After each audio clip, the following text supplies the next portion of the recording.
Good morning. Hope your Monday's off to a great start. Robert, Lucas, and me with you until 1 o'clock. 615-737-1045 is the number if you would like to get involved throughout the course of today's show. We got the F&M Bank chat open for business as well. The Heisman Trophy winner has been named. It is not Diego Pavia of Vanderbilt. It's Indiana's Fernando Mendoza. The Titans went to San Francisco on Saturday and lost yesterday. I was there. We can talk about that briefly, but there's not really much to take away from it. 37-24, the final, and the first weekend without a full slate of college football felt a little bit empty, to be honest with you. Always does. Army-Navy does a nice job of filling that gap a little bit, and it was a great game, as it usually is. I did not see much of Army-Navy, to be honest with you. I was in the air when that was happening, and my Wi-Fi on Southwest wouldn't work. I was very annoyed by that. And then I did not see the Heisman Trophy ceremony, honestly, because I was doing Fox. I got home in time to watch Indiana get dusted by Kentucky in basketball, which made my life a living hell. But Titans yesterday, I don't know what really there is to say besides they lost to a team that they were 12.5-point underdogs against on the road after winning a game where they looked like a professional football team for the first time all season across 4 quarters. And yesterday, I don't know. I mean, the run game seems sustainable. We can talk to Ben Jones about that. Tony Pollard over 100 yards again, 7.4 yards per carry. Defense awful. Just generally terrible day for them, where I think San Francisco, they scored on their first, 5 possessions before Jeffrey Simmons forced that fumble. Well, they didn't punt, right? I mean, they did not punt. That's the only drive that they did not finish with points, was the strip sack by Jeffrey Simmons, which brings him up to 9, career high for Jeff. Yes, it is a career high for Jeff, who also had a touchdown reception yesterday, which gave you a little bit of eye candy in a game that was otherwise, I don't know, bleh.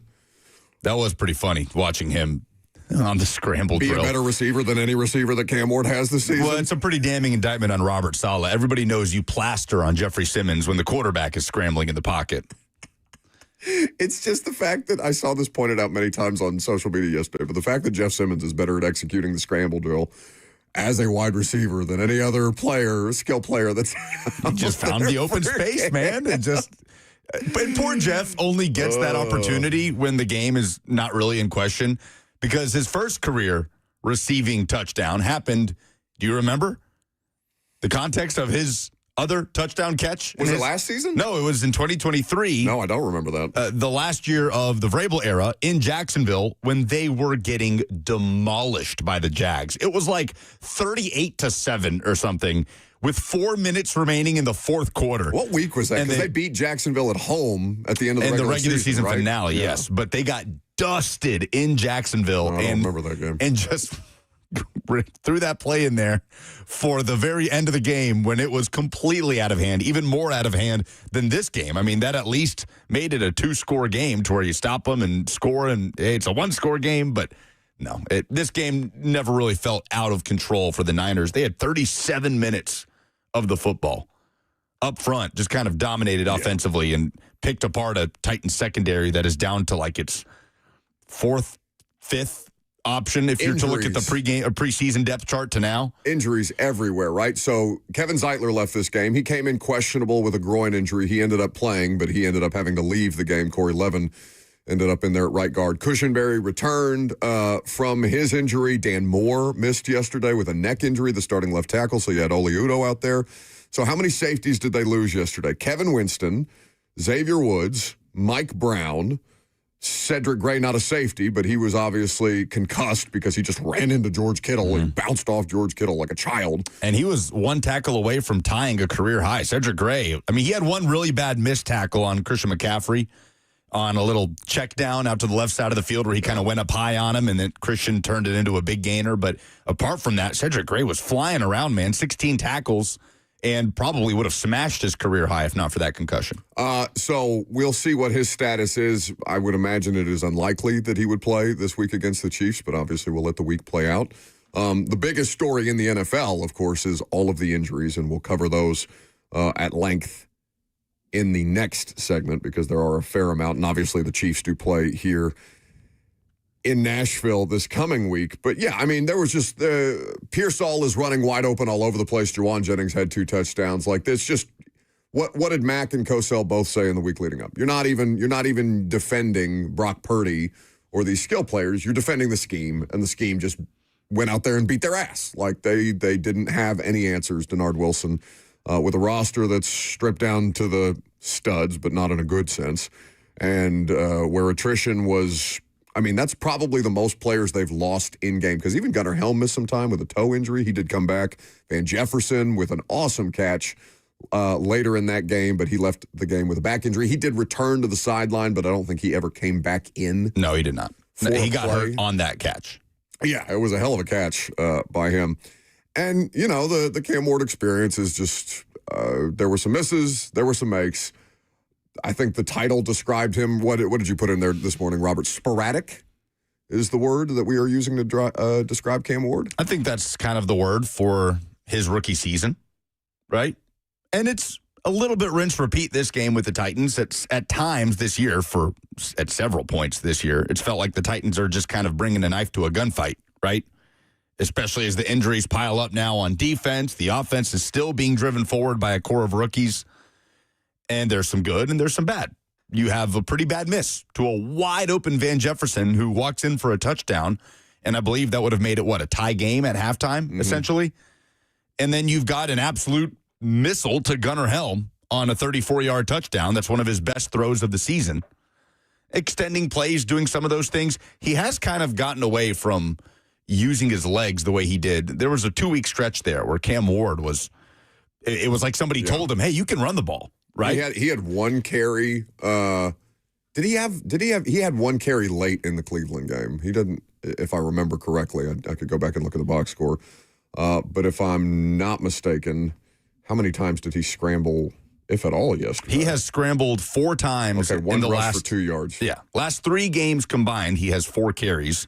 Whereas in the Houston and Seattle games, he had collectively more rushing yards than he did the first 9 games. 9 carries in those games for a combined 70 yards and a touchdown in those 2 games. I talked to Bo about that, Bo Hardigree, a couple of weeks ago, and he said he was showing him a bunch of cut-ups of Mahomes and, like, how he chooses to scramble in that. So I don't know if he just needs to have that on a loop to be like, okay, bud, you can do this every week, not just these 2 weeks, as the defense sags back and gives you opportunity. But, yeah, he's the offense is operating at a more functional level in the last 2 weeks because they can run the ball. But yesterday, Cam wasn't great by any stretch of the imagination, and the margin for error was not enough because the defense didn't force a turnover. Well, they did force the fumble, but they did not get off the field on 3rd down. That was the only time that they stopped the Niners, really, because the rest of the drives, as Lucas said, they didn't punt. Touchdown, touchdown, field goal, touchdown, touchdown, fumble, field goal, to end the game for San Francisco. And so, that's probably what should happen against a team that's still competing. I mean, hell, the Niners still have an outside shot at the number 1 seed in the NFC, depending on these 3 weeks, how the rest of these 3 weeks play out, much less their division. So it's a good football team against a bad football team, and the bad football team lost yesterday. It's not really much more to be said. Yeah, it's kind of the story of the season. Well, no, I think they're getting their asses kicked for the early part of the season.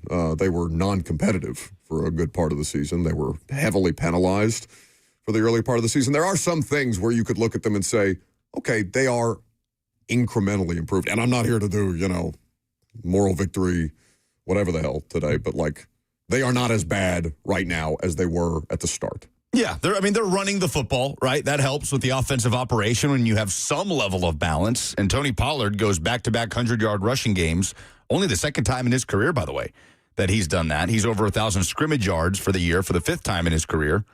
So they kind of got some push up front. I thought the offensive line was able to stack on last week's performance a little bit. Yeah, it was fine. It just wasn't enough when the defense just had no answers. I mean, that's just what it was yesterday.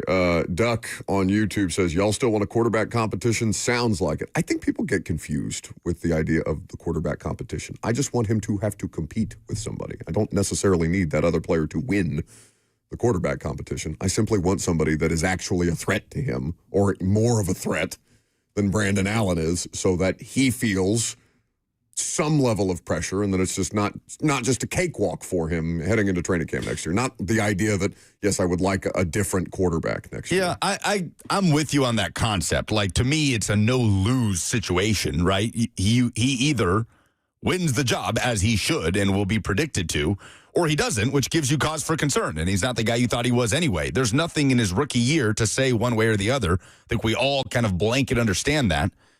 But I also think it's slightly overrated, right? The pressure that comes from that. There's pressure. I mean, the pressure is for him to show the Titans he can be a franchise quarterback, regardless of who he's up against in a quarterback competition, right? The pressure is that they're 2-12. Yeah, and like he has started every game this season, to his credit. So he's been very available. But for the most part, I don't know. Maybe because the season has been a wash for quite some time, but I'm not overwhelmingly impressed by him, even though I understand the context of his circumstances and that he makes a hell of a scramble drill effort yesterday and Chimere Dike just drops it. Yeah. He has a wide open Van Jefferson and he just overthrows him, right? He has Gunnar Helm early in that game, as you mentioned, for Gunnar Helm's, is that his second touchdown reception of the year? And Gunnar Helm, he throws it on a rope, right? Sporadic is the word. And that's fine, I guess. I like that it's not happening, like the sporadic nature of his play. Part of that is not like turnover meltdowns. He hasn't turned it over. That's lately. Not something that's happening a lot. And he had that stint where he was fumbling the football. That's gotten better. The ball security, he's got 7 interceptions on the year. I think if he's able to finish in the single digits, you'll take that from any rookie quarterback. On interceptions? As far as interceptions are concerned. Well, and the thing, I would have liked to seen a better game from him yesterday because they didn't get any pressure on him.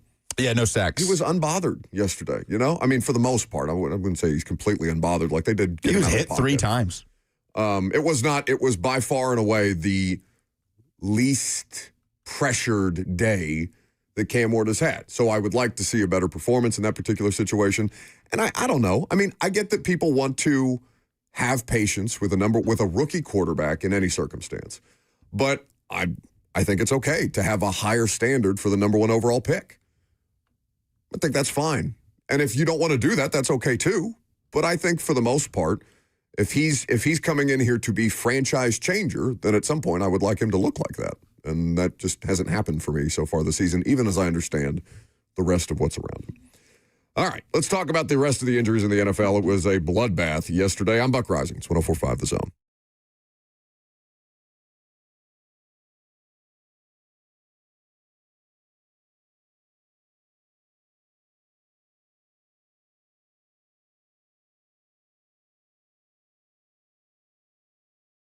Nothing worse than an HVAC, plumbing, or electrical emergency, especially right now. I came home from San Francisco this morning, and I was greeted with 15 degrees here in Middle Tennessee. That's the worst time of year for any of those issues. And when you have any of those issues, you want to make sure that the issue gets fixed correctly or that you will know exactly what it will cost and not the idea that somebody's just trying to sell you something. That's when you call Hiller Plumbing, Heating, Cooling, and Electrical. The price you're told is the price you'll actually pay. There's no hidden fees or surprises on your bill. Hiller has been in business for over 35 years and is family owned and operated. Their techs are professional, experienced, and trustworthy. When they're on their way, you'll receive a photo of the tech and a link to track them in real time. No more wasting time waiting around. 100% satisfaction guarantee of happy you'll be, or the service is free. That's the Happy Hiller promise. So book online today at happyhiller.com.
Welcome back to the show.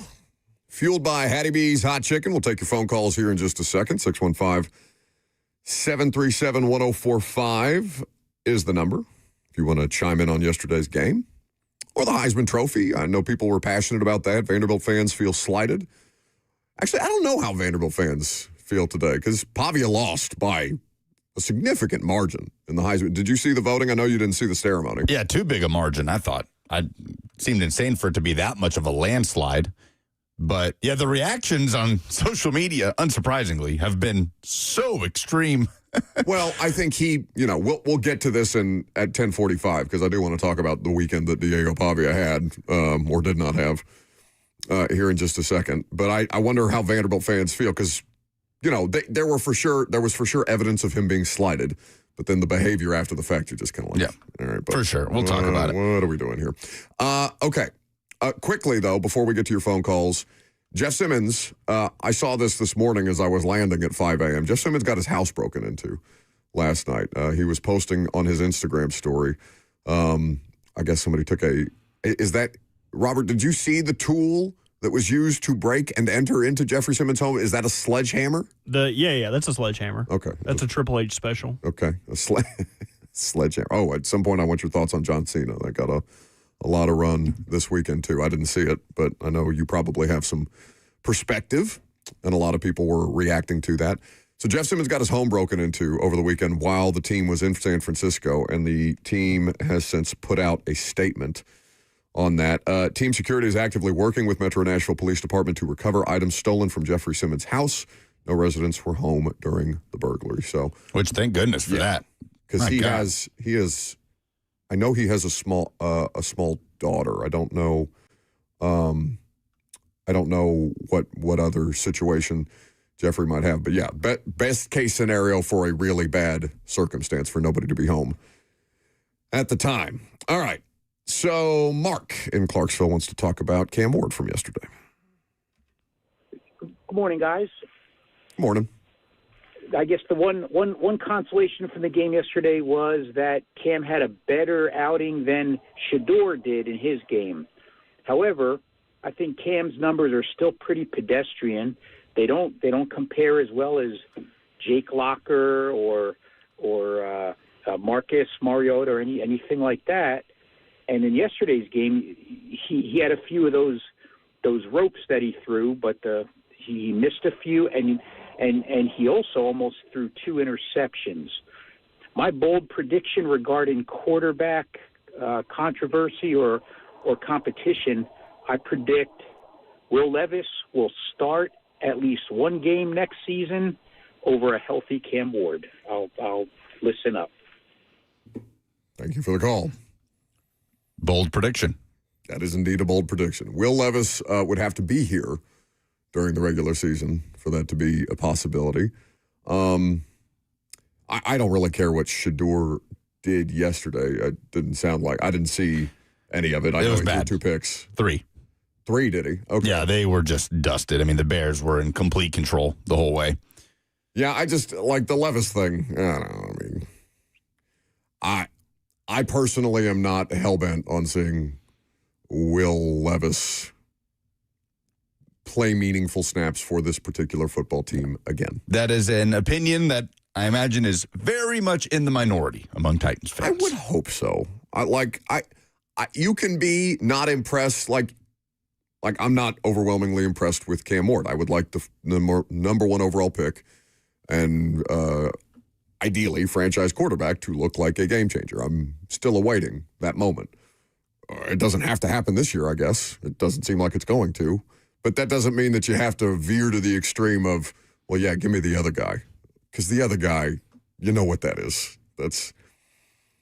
I can't go back to rewiring my brain. I can't. If I'm anybody whose job relies on quarterback next year, which is basically everybody, I don't want my job if I'm a Titans front office member in the hands of Will Levis, with all due respect. The other part of that is Jackson Dart. Did he get checked for a concussion again yesterday? Yes, he did. He has been checked for a concussion now in 50% of the games he has played in the NFL. Just a completely unsustainable way to play football. I mean, And to be fair, I didn't see, if there was a play in question that caused him to go to the sideline and be checked, if it was an accumulation of things or anything he was exhibiting. I have no idea. So, I don't know that. I didn't watch the Giants game. I don't know that he just stuck his head into a tackle or something like that yesterday. So I don't want to be unfair, but it is hard when that continues to happen. And at every turn, he continues to refuse to even consider changing the way he plays football. So just to put a ball on this, and then we'll talk about the injuries, and we can take more of your phone calls as we go along. Shedeur has had the best individual performance of any of the rookies this year. That happened to come against the Titans last week. Like statistically, and honestly, just from an NFL in-game standpoint, Shedeur has had the best individual performance. Shuck, who went out there and beat the Carolina Panthers yesterday, is making the Saints have to seriously consider the idea that he is going to be somebody that they can try and work things around. Like the idea that the Titans tried with Levis. Will it be as catastrophic as the Levis thing was? I don't know, but New Orleans at least has something to work on or to work around. I don't think he's perfect by any stretch of the imagination, but he does seem to be viable. Dart, to Lucas's point, I haven't seen that game either. 29-21 was the final for Washington over the Giants. So I don't want to speak out of turn because I saw so few other games yesterday other than the games that were played before the Titans kicked off. And then Cam's been the most available. Cam has the largest sample size. He's been asked to do the most. He's on. I don't think he's on the worst team. I think New Orleans is probably up there. But I would agree with you if they didn't have Chris Olave. Yeah, Chris Olave as a 1 for Tyler Shuck is better than any situation Cam currently has. And I'd be lying if I said I knew anything about New Orleans' offensive line situation as it currently stands. But it's kind of falling apart. But their defense, I would say, is in a much better spot than the Titans is currently. New Orleans? Yes. Yeah. Brutal loss for the Panthers, who had a chance to be in the driver's seat at the top of the division. Nobody wants to win the NFC South again. Yep. Okay, so injuries. Chiefs are eliminated from the playoffs. Chiefs will play here next weekend. Patrick Mahomes is done for the year with an ACL tear. That, it sucks that it happened late in the game. This is the first, I'm sure many people have seen the thing floating around on social media. This is the first postseason since 1998 that will not have Peyton Manning, Tom Brady, or Patrick Mahomes as a part of it. Obviously, if it's because of an injury, that's not good. They seemed like they were on track to lose that game before he sustained that injury. It was close. I wouldn't say so. They were driving to, at the very least, kick a game-tying field goal to send it to overtime. They were in Chargers territory at that point that he went down, I believe. Gardner Minshew came in, converted a quick first down, and they were in field goal range before Gardner threw that pick. They kept it aggressive. They kept foot on the gas, going for the win, despite Mahomes leaving and all the wind, the air being taken out of Arrowhead Stadium. But Gardner Minshew threw that pick to Derwin James, and game over, and they're out. Pat Mahomes still has not played a snap with his team out of playoff contention. If there is any sort of silver lining to a devastating injury to the best quarterback in the league, then that would be it. He gets to keep that streak that he shares with Tom Brady, who somehow also never played a single regular season snap with his team out of playoff contention. That's crazy. Did you see Trey Wingo point this out? Both Brady and Mahomes won 3 Super Bowls early in their careers and then tore their ACLs in their 9th seasons with their teams missing the playoffs that year. No, I didn't. Brady tore his ACL in year 9. Patriots were out. Same for Mahomes and the Chiefs. This is the first week of the season, though, for Brady, right? Was it week 1? It was early. I mean, no, don't do that. You're ruining our Abraham Lincoln JFK comparison here to the. Have you ever seen that before? Where like I would have to look at it, but like their assassinations are like uber comparable by like. Hang on, let me get the whole shebang lined up. Make sure you have the dramatic conspiracy theory music as well. We can do all of these things. You hate it anytime a player gets injured. I was certainly hoping to see Patrick Mahomes play at Nissan Stadium next week. I wonder what Nissan Stadium is going to look like, because I'm sure most people already had their trips booked to Nashville. The Chiefs hadn't been eliminated yet. Patrick Mahomes was still playing quarterback as of yesterday afternoon.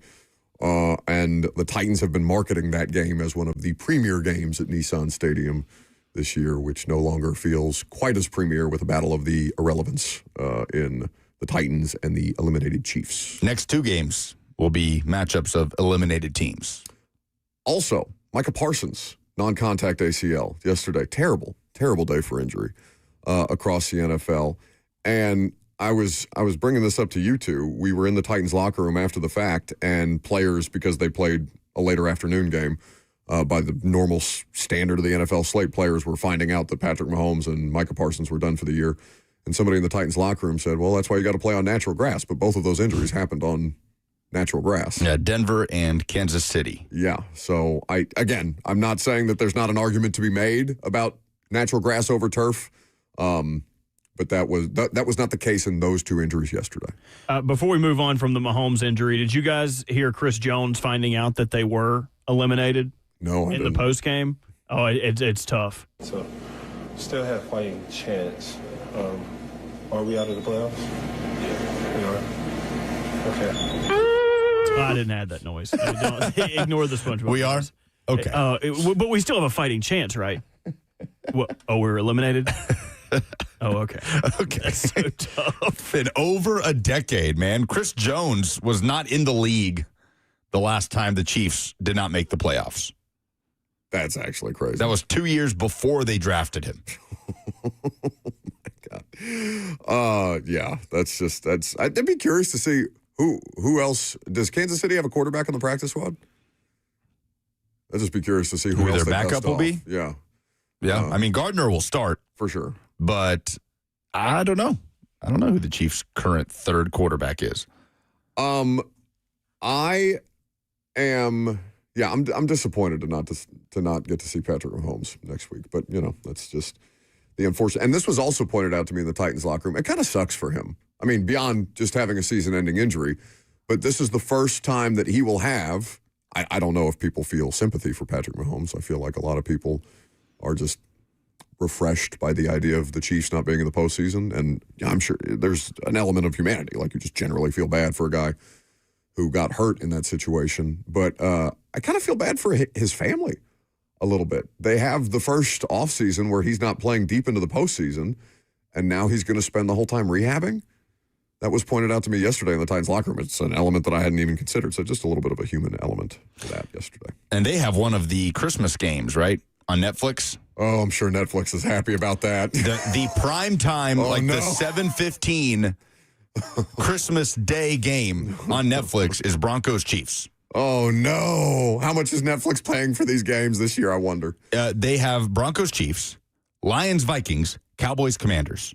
All 3 games will involve teams that are not going to be in the postseason. That has not worked out well for them.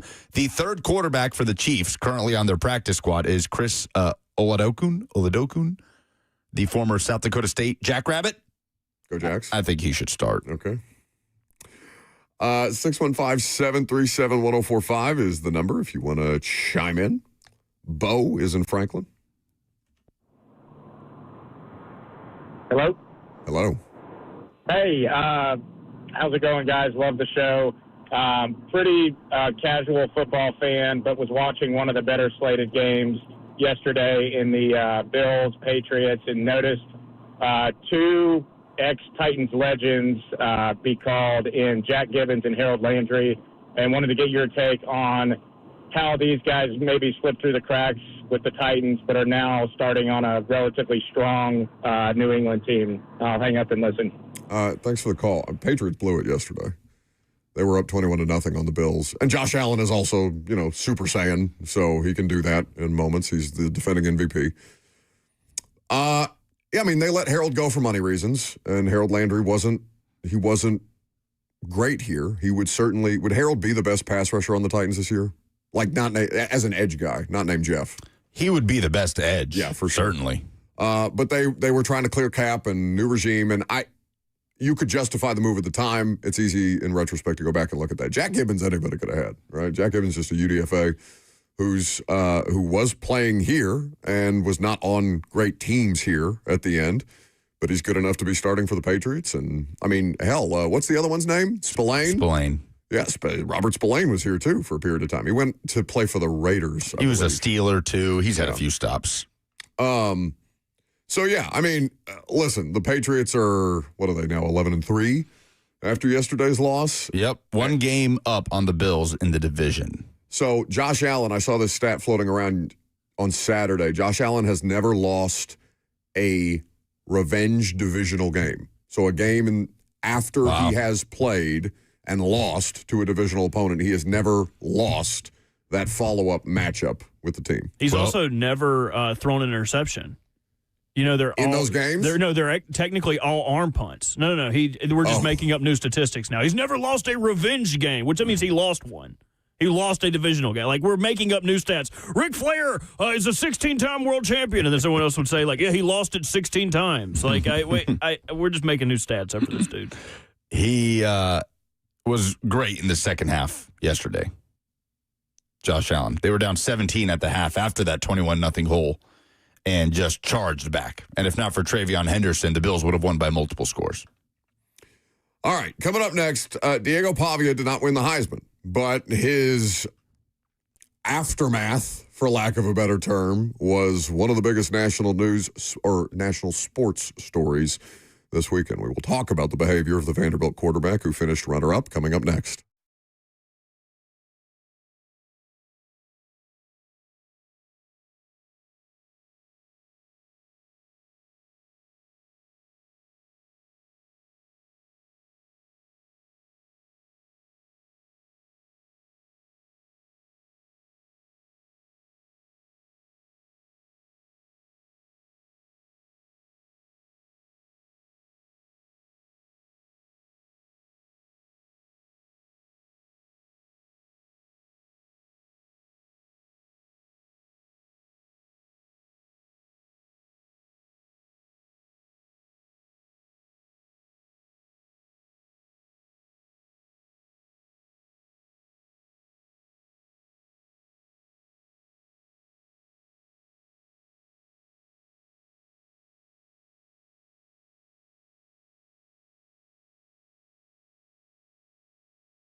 You may be saying, what is this? It's Monday at 10:43. The dumbest thing in sports this week is an 11 a.m. on Wednesday feature, and we will still do that on Wednesday at 11 a.m. Well, we'll have Pate, right? We'll do it at some point on Wednesday, but Josh Pate will be in here, so we'll make a quick adjustment. I felt, though, that this was a necessary thing to do because Diego Pavia is the dumbest thing in sports. The Heisman Trophy was awarded to Fernando Mendoza over the weekend, and you could debate Mendoza being less important to his football team than Diego Pavia was. I think that's a fair argument. I think the Pavia for Indiana is Curt Cignetti and not the quarterback, Fernando Mendoza. The voting was a landslide in favor of Mendoza. It wasn't particularly close. 643 first-place votes for Fernando Mendoza. Ralph Russo of the AP tweeted out the voting. Diego Pavia, 643 for Mendoza to 189 for Pavia. So many people tweeting out ballots that just didn't have Pavia on them, including our buddy Mike Wilson of the Knoxville News-Sentinel, who in any other situation I would single out as a very dumb thing in sports to do, to not even have Pavia on there. But the way that he reacted after the fact, Lucas, that's disgraceful. And I get that's kind of his thing the whole way through, and that he's got a bit of an attitude to him, and that's fine. And I don't think you want him to take losing well if you're a Vanderbilt fan. Like, you want him to kind of be consistent the whole way through. But there's videos all over the place of him being out clubbing after the fact in New York City with a bunch of, I don't know who these women are. They could be somebody. They look like groupies. He's doing at a bottle service situation. He's doing his best Johnny Manziel impression. He really is. It's a faux Manziel. He's got a sign. So they got a bottle service table somewhere in New York, I assume. And the sign that the bottle girls bring over says F Indiana, except it doesn't bleep out the F, right? He's flipping double middle fingers at the sign. He's, he looks to be intoxicated. I'm assuming that he's a bit intoxicated at this particular point in time. He's retweeting Skip Bayless, who's saying, oh, that was a very lovely rehearsed speech that Fernando Mendoza had. And I'll be honest, I haven't heard Mendoza's speech. I didn't watch the Heisman Trophy ceremony. I was doing a Fox thing, and I was watching Indiana basketball. So I didn't see what Mendoza had to say. Maybe it's rehearsed, maybe it's not. Everything that we've seen from Mendoza, though, I don't doubt that guy's genuine, and that he would, if he was to lose to Pavia, that he would react in a different way. Pavia's retweeting or posting on Instagram, F all the voters, family over everything, but F all the voters, to the point where yesterday somebody finally got to him and said, hey, bud, you got to put out an apology. You look like a total bleep hole. And maybe he is a total bleep hole. Maybe that's what you love about him. But I can't think of a worse way to respond, and so publicly, Lucas, than the way that the way that Diego Pavia kind of disgraced himself as a Heisman Trophy runner-up, even if some of the stuff that he did or some of the attitude that he brings is a part of the reason why you love him. I thought it was very embarrassing for him. Yeah, he just kind of took the whole shtick, I guess, maybe a little too far, like doing a little too much with it. He put out a long apology last night around 7 o'clock, said being a part of the ceremony was, as a finalist, was such an honor. As a competitor, everything I do, I wanted to win. To be so close to my dream and come up short was painful. Didn't handle those emotions well at all and did not represent myself the way I wanted to. He goes on and on, says Fernando Mendoza is an elite competitor, deserving winner of the award. I've been doubted my whole life, and basically finishes it saying, I look forward to competing in the ReliaQuest Bowl with my team one more time. Just took it. You just don't tee it up for people that already have an issue with you and all of the things that you like. You just don't make prove it them right. Right. It just makes it so easy for those folks. As far as the award itself, I felt like it was way too big of a gap between Mendoza and Pavia, in saying that it was a landslide the way that it was. Especially with Mendoza getting an extra game as a part of that. Pavia still has some of the better numbers with one less game than Fernando Mendoza. But Mendoza earned that game with the rest of his team in the Big Ten championship, understandably. But what's funny, too, is seeing the amount of reaction. Everybody puts out their ballot, right? Whether they had Mendoza won or Pavia won. That was the majority of people. And if you had Mendoza won, your replies were flooded with just malpractice as a Heisman voter. And same goes for if you had Pavia won. It's just so funny how extreme the reactions have been one way or the other. Like the ones who wanted Pavia to win just can't even fathom how Mendoza could win. I understand Mendoza winning. To me, it's like, come on. Somebody had to win it. I don't think it's ridiculous that either Mendoza wins or Pavia wins. They were both deserving of the award this year. If I had a vote, I would have voted for Diego Pavia. But this was definitely a bad look. Yeah. So I think if you're going to, because I saw somebody leave a comment earlier in the chat. FNM Bank chat is where you can comment throughout the course of the show. Facebook, YouTube, Twitter, and Twitch, and we'll get to your phone calls because people want to chime in on Pavia here in just a second. Somebody said on YouTube, we all knew that Pavia was like that, LOL. So to Lucas's point, you don't have to prove people right. And I just don't think there's a bigger way to look like more of a loser than to be so petulant about it, to do your best fake Manziel impression against a guy who is actually competing in the playoff. You're not. Who won the Heisman. You didn't. Like, there's just not a worse way to hold yourself up against that person. You're not winning anybody over that way, right? You're not going to be somebody who's viewed favorably after the fact in that situation. And maybe he doesn't care how he's viewed. Clearly, somebody got to him and said, you should care how you're viewed if you care about playing football. Because I don't know what his draft situation is going to be, if he's a draftable player, what his future in football. I know he's still got ongoing litigation about his eligibility at this point in time that is yet to be resolved. It's unlikely that Pavia plays another game of college football after the ReliaQuest Bowl. I would agree. But so say he wants to continue to play football at a higher level. And even as a UDFA, you don't think teams are going to look at that guy and be like, hey, man, what's the deal? What's your problem? For sure. Like, that doesn't, it's certainly not going to help you. No, doesn't help. B. French says he got screwed. What's he supposed to do? Act like he didn't get screwed? Vandy got screwed out of the playoffs, screwed out of the Heisman. F all the voters, says B. French. Okay, but saying F all the voters, like, that's the other thing. He said F all the voters. Yeah. So that includes the people that voted for you? The ones that voted for him, yeah. Brother. Like, just a degree of awareness is all I'm asking for here. I don't think you could have found a way for it to appear worse for him than the way that he handled it after the fact. CJ says, worst Heisman ever. I just love how, again, I would have voted for Pavia. I think he was a deserved winner. He obviously did not win. But I do love the amount of people that are acting like it was an egregious, just an abomination, a mockery of the Heisman that Mendoza wins. Like, who cares? They were both deserving of the Heisman Trophy. You could be upset that your guy didn't win, but acting like it was some disgrace, it's the biggest snub in Heisman history, is a little bit laughable to me. It's not even close. Well, I will say that if you wanted to make the argument, you could make the argument for the disparity. And some of these people who are comfortable publishing their votes as if there's nothing wrong with them, maybe you're okay with that level of transparency. But like I said, we gotta yell at Mike Wilson. Mike Wilson may be my dumbest thing in sports this week. I couldn't get Caleb Downs at number one. Get out of here. What are you talking about? Yeah, voting for somebody that's not even remotely in the running. That's just so lame. Yeah, that's like writing in Kanye in a presidential election. It's like, come on, man. We do need to talk to Mike about that. But should we have Mike on Wednesday and just make him be here for the dumbest thing in sports? Tennessee plays Louisville tomorrow. He could also give us a little Tennessee basketball check-in while we're at it. Okay, let's get a hold of Mike and yell at him. But right. Yeah, it just the reaction wasn't great.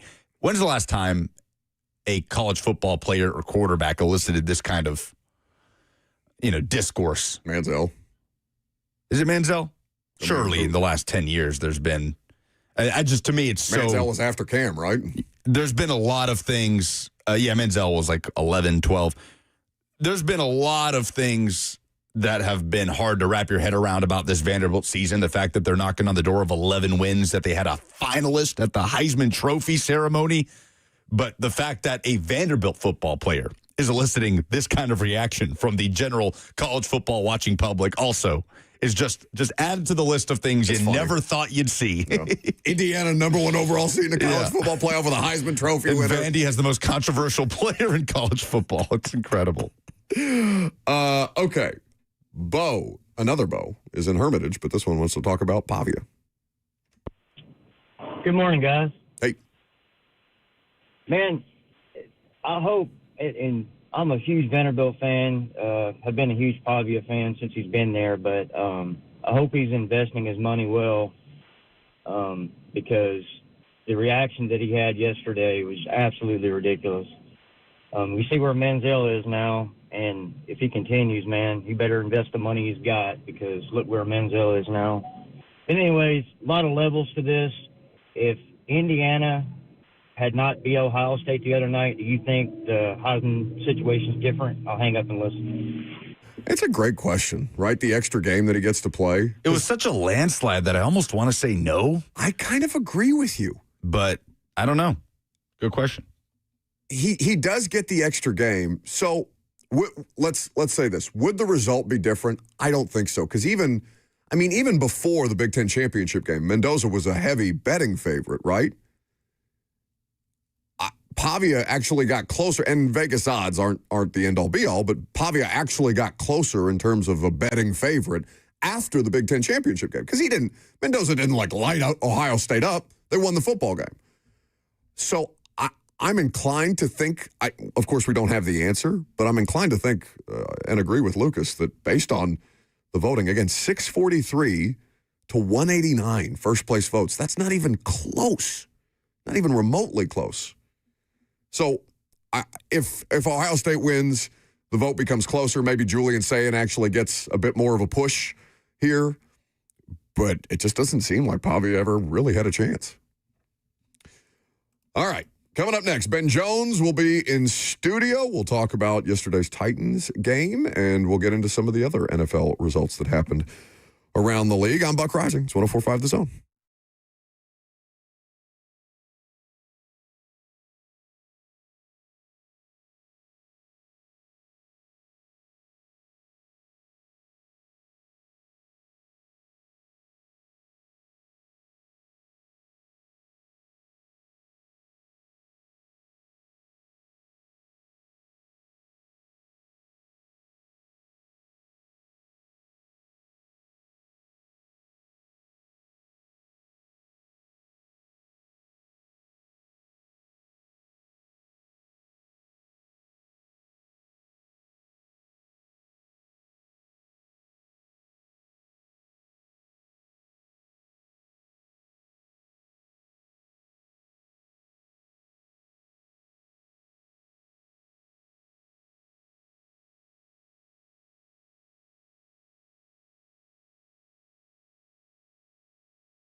$11 o'clock. Good morning from the 104.5 The Zone Studios. I'm Lucas Panzica. The Titans fell in San Francisco to the 49ers 37-24. The final score, Cam Ward, 18 of 29, 170 yards and 2 touchdowns, his second multi-touchdown game of his NFL career. Ward did not have a turnover, and the Titans were able to run for over 100 yards again, but could not come up with stops as the Niners did not punt and had 37 minutes of time of possession. Titans fall to 2-12. They'll turn around to host the Kansas City Chiefs next Sunday, who are without Patrick Mahomes. For the rest of the season, he went down late in a loss to the Chargers yesterday with a torn ACL, and the Chiefs are officially eliminated from the playoffs for the first time since 2014. Other big injury news around the NFL.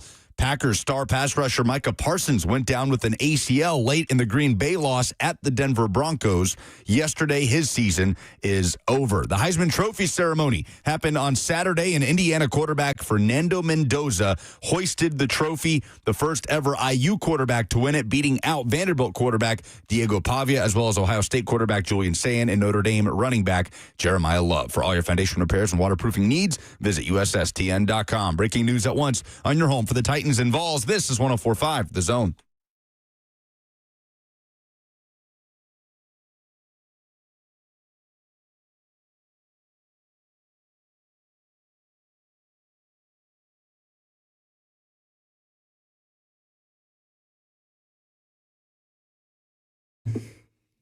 Always good to have Ben Jones in studio, as is the custom, for the second hour on a Monday. Benjamin, good to see you. Good to see y'all.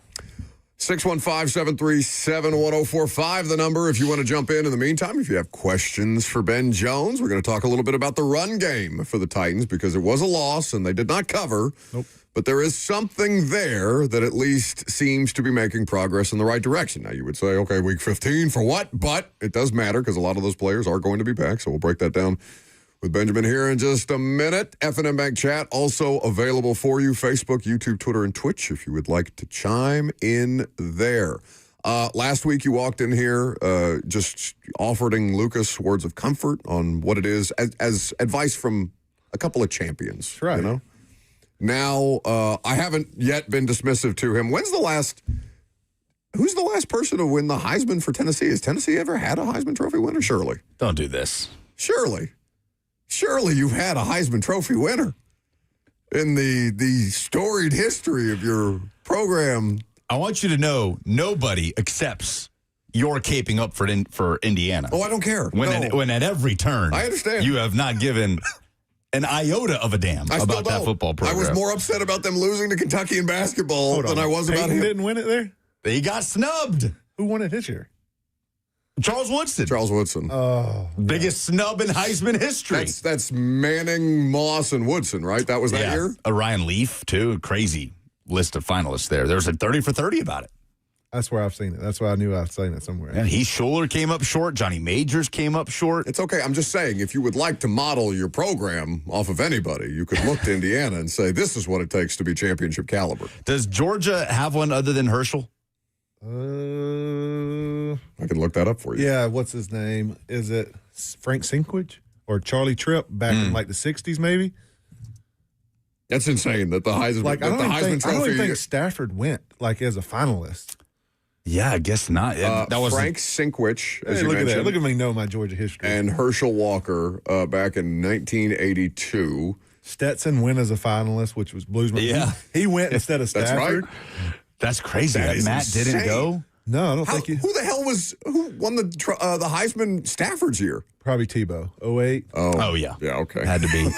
Makes sense. Bert tells me Gunnar Stockton finished 7th in voting this year.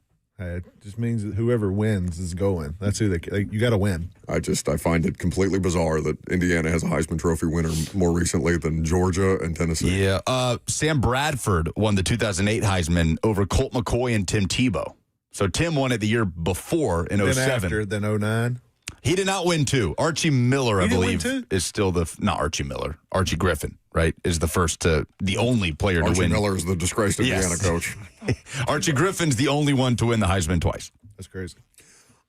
So we have the Heisman Trophy. We will talk about the college football playoff with Ben here in just a second because we do have games this weekend. But the Titans, they lose, and they lose pretty decisively in San Francisco. Defense just can't get a stop. What is it about, because Ben, obviously you understand this stuff at a more granular level than any of us. What is it that makes Shanahan's scheme so difficult to defend? Yeah, because they didn't punt once yesterday. Jeff forced a fumble, and that call almost never goes the Titans' way. You ain't lying. Yeah, they are very detailed. They're really good on offense. They have a million formations, a million shifts and stuff to make you communicate on defense to run the same plays. Like, how many different ways can you run wide zone is what they do. They're going to formation you to death to put your communication. If you're going to do the right gap assignment to make explosive plays, then you got to turn around and have the players to run that system. They went out and got CMC. They have Trent Williams. They have one of the best blocking tight ends in the league with Kittle. So that's what makes them really good. They got the players to fit their system, and they just go out there and window dress it and run the same plays a million different ways every week. And I'm sure, if you can be that schematically diverse and efficient that way, I'm sure that's always a benefit to you. Because I always wonder, would an offense rather be just able to run a bunch of different things conceptually, or would you prefer to just be able to run a lot of different concepts or a lot of different plays out of similar formations, if that makes sense? So it marries together. So, if you're a big, so Shanahan, they're wide zone, and they have a couple nuggets each week. You usually see it in the first 15 that if it's a toss, if it's a trap, if it's something like that, they're sprinkling it in. First 15 plays? Yes. Yeah. You know what you're getting from what they're attacking, and everything's going to marry to their play action and screen game. So, hey, you line up in this formation this week. This week you might see a play action shot. This week you might see a screen out of it. So you're like, what am I getting? Not like, hey, if I come out in two tight ends in the west alignment, that means two tight ends right beside each other, and you're running the downhill power play with no pullers. That's do-up. If you're running that every single time over and over again, people are going to like, hey, this is what they run out of this formation. This is their play action out of it. But if you got a million ways to run wide zone and you run it well, it makes your quarterback's life so easy to, hey, you got check down to juice it. Then you got Kittle. You got all these little shot plays where you don't have to have elite receivers. So run games help your quarterback tremendously. Ben Jones, what did you think of Cam Ward's performance yesterday? Would you say more good than bad, bad than good? We know there was a little bit of both. Yeah. What's your step back takeaway? I think he's did what he was supposed to as a rookie. Yes, he missed the throw to Van Jefferson in half. You want to have back. That's the ones that you're like, just the ones like he makes some throws. You're like, how does he make those throws? How does he fit that in? How does he escape them? Like the one he escaped at the end, throws one, and DK drops it on the sideline. Yeah. Like those throws, you're like, this dude is making plays for us. We're just not capitalizing. I think it's just the technique and getting it down to deliver and make the easy throws. Like that's what he can work on in the offseason. Like, hey, I'm going to get better at my fundamentals. I'm going to have my feet, shoulders lined up on every throw on the easy ones and deliver on those because he's going to make some of those plays that you want him to make. That's why he's the first pick. He can throw it from every angle. He can get the ball out. So my big thing this offseason, hey, work your technique, work your fundamentals so when you get the wide open guys, you can make it look easy. Jeffrey Simmons was phenomenal in this game. Unreal. Hits a career high in sacks, career high in TFLs, has that strip sack that is the only stop the Titans came up with all day defensively. And then 2 plays after the strip sack, there he is, scramble drill, finding a way to get open in the back of the end zone. Second career receiving touchdown. So the first one came in 2023. You had just finished your time with the Titans. How much was that play kind of practiced? How much was Jeff campaigning for that play when you were still playing and still teammates with him? Every Friday, they started out individual drills with Big T. Like, we'd be down there doing a million run fits with Keith Carter, like every day. Like, if we had any second time, we were absolutely grinding. It was zero fun down there with us with Keith. Like, we were working every single day, and we would peek over every Friday and see the D-line doing one-handed catches, doing like the pat and go with the receivers. I'm like, I would do anything to do that today on a Friday. And they're just laughing, doing it. And Jeff was, I give him credit. He has really good hands over there. We're like, how's this big joker good at everything over He there? looked pretty natural. Yes, pretty he is. natural receiver. You give him credit. We used to always lob him like, hey, can we have him? Like, this dude is, we can put him at fullback, anything. We're like, no, we're not getting him hurt. But he is a phenomenal athlete. Give him credit. Well, it was funny yesterday in the post game because we asked him about it, and he said, "Yeah, we practice that all the time." And Cam said he's the first read. He said Cam never throws it to me in practice. Like that's the first time that he's even looked in my direction. But thank God Jeffrey has more natural receiving ability, or at least like is more cognizant of what he needs to do in that situation, because he's like, okay, well, if Cam is going to throw across his body, I'm going to start drifting because that's what he does. I'm just going to start drifting the other direction. He's all of a sudden wide open. Everybody else is still covered up, and Jeff finds himself open for a touchdown. I love it. It reminded me, like, going back to seeing, like, we used JJ the same way when I was in Houston. Like, he was the biggest impact we had on defense, and we kind of rewarded him like, hey, we're going to throw him the ball. He's our best player in the red zone. Like, yes, JJ is a whole different kind of athlete as Jeff. Like, the tight end come from college and transition into a defensive lineman. So I'm all for it. Give Jeff the ball. So you were playing for the Texans when this infamous game in Titans history happened in 2014. Will and Ramon were talking about it this morning. 45-21 was the final.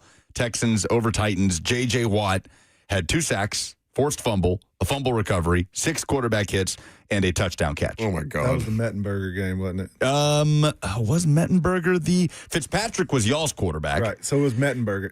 It was. It was. Game, all that was. Mettenberger and Locker played in this game. So yeah. Yes, I think that's. Yes. Didn't go well for either of them. No, it didn't. That was a rough day as a Titans fan. I want to go back to what Lucas was asking you about Cam and your evaluation of him. I guess you can tell me if this is counterintuitive, because in my head, I don't know, he shouldn't have as hard of a time with the routine throws that he misses as he seems to, because I know that he can do the off-script stuff, right? To your point. That's the playmaking ability that in a game where you're dealing with more level competition, right? Titans are obviously not as good of a team as many other teams in the NFL this year, and that's putting it diplomatically. He can do the off-script stuff, the playmaking stuff that can give you a bit of a boost, right? But he just, I guess should I be surprised that he struggles with the routine stuff as much as he seems to, Ben? Because I just come away with, like, why does that seem so hard for you? Yeah, I'm the same way. I'm like, how does he make these unreal plays on the move, and that the routine plays should be the ones he just complete, makes it look easy. And that's what the elite quarterbacks do in this league. Like, you look at a Drake May, you look at Patrick Mahomes that does all the different ball angles. He delivers the ball and makes it look easy on everything. That's what you want him to progress through the next 4 years of this contract. Hey, every easy throw should just be like pitching and catching, like just play and catch in the backyard. And that's what he's going to get better at it. Like, yes, he's going to work his technique. He's going to get more comfortable with his receivers. I think that's the biggest jump he can make in the offseason is just make the easy throws, because the big throws, the hard throws are going to come with him because he is a competitor. He's going to try to fit it in there. So I think it's just a natural progression, and that's the biggest step he's got to make in the offseason. Just on the Mahomes thing, because he's obviously, you hate to see anybody go down with injury. We had a lot of players lost to injury yesterday, between Micah Parsons, done for the year with an ACL, Patrick Mahomes with an ACL. I don't know if you heard this earlier, Ben, but I was talking about being in the Titans locker room afterwards, guys finding out, what had happened. And one of the first things that was said was, well, that's why you have to play on natural grass. And then it was pointed out to dudes in the locker room that both of those injuries happened on natural grass. It of course, and just 2 very high-profile injuries happening in that situation.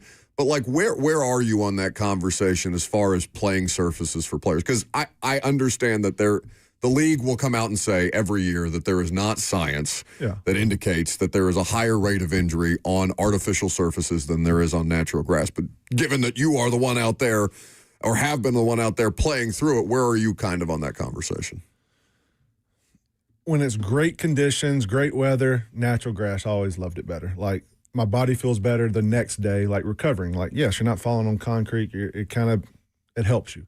But when you're playing in December in somewhere and the field's frozen, you're getting no traction because it's a frozen grass. Like that's sometimes you're like, hey man, I wish I was on turf today. Like I can get a little foot traction as an offensive lineman. You hate to be out there on skates, but if it's 60 degrees, great. Give me grass every day of the week.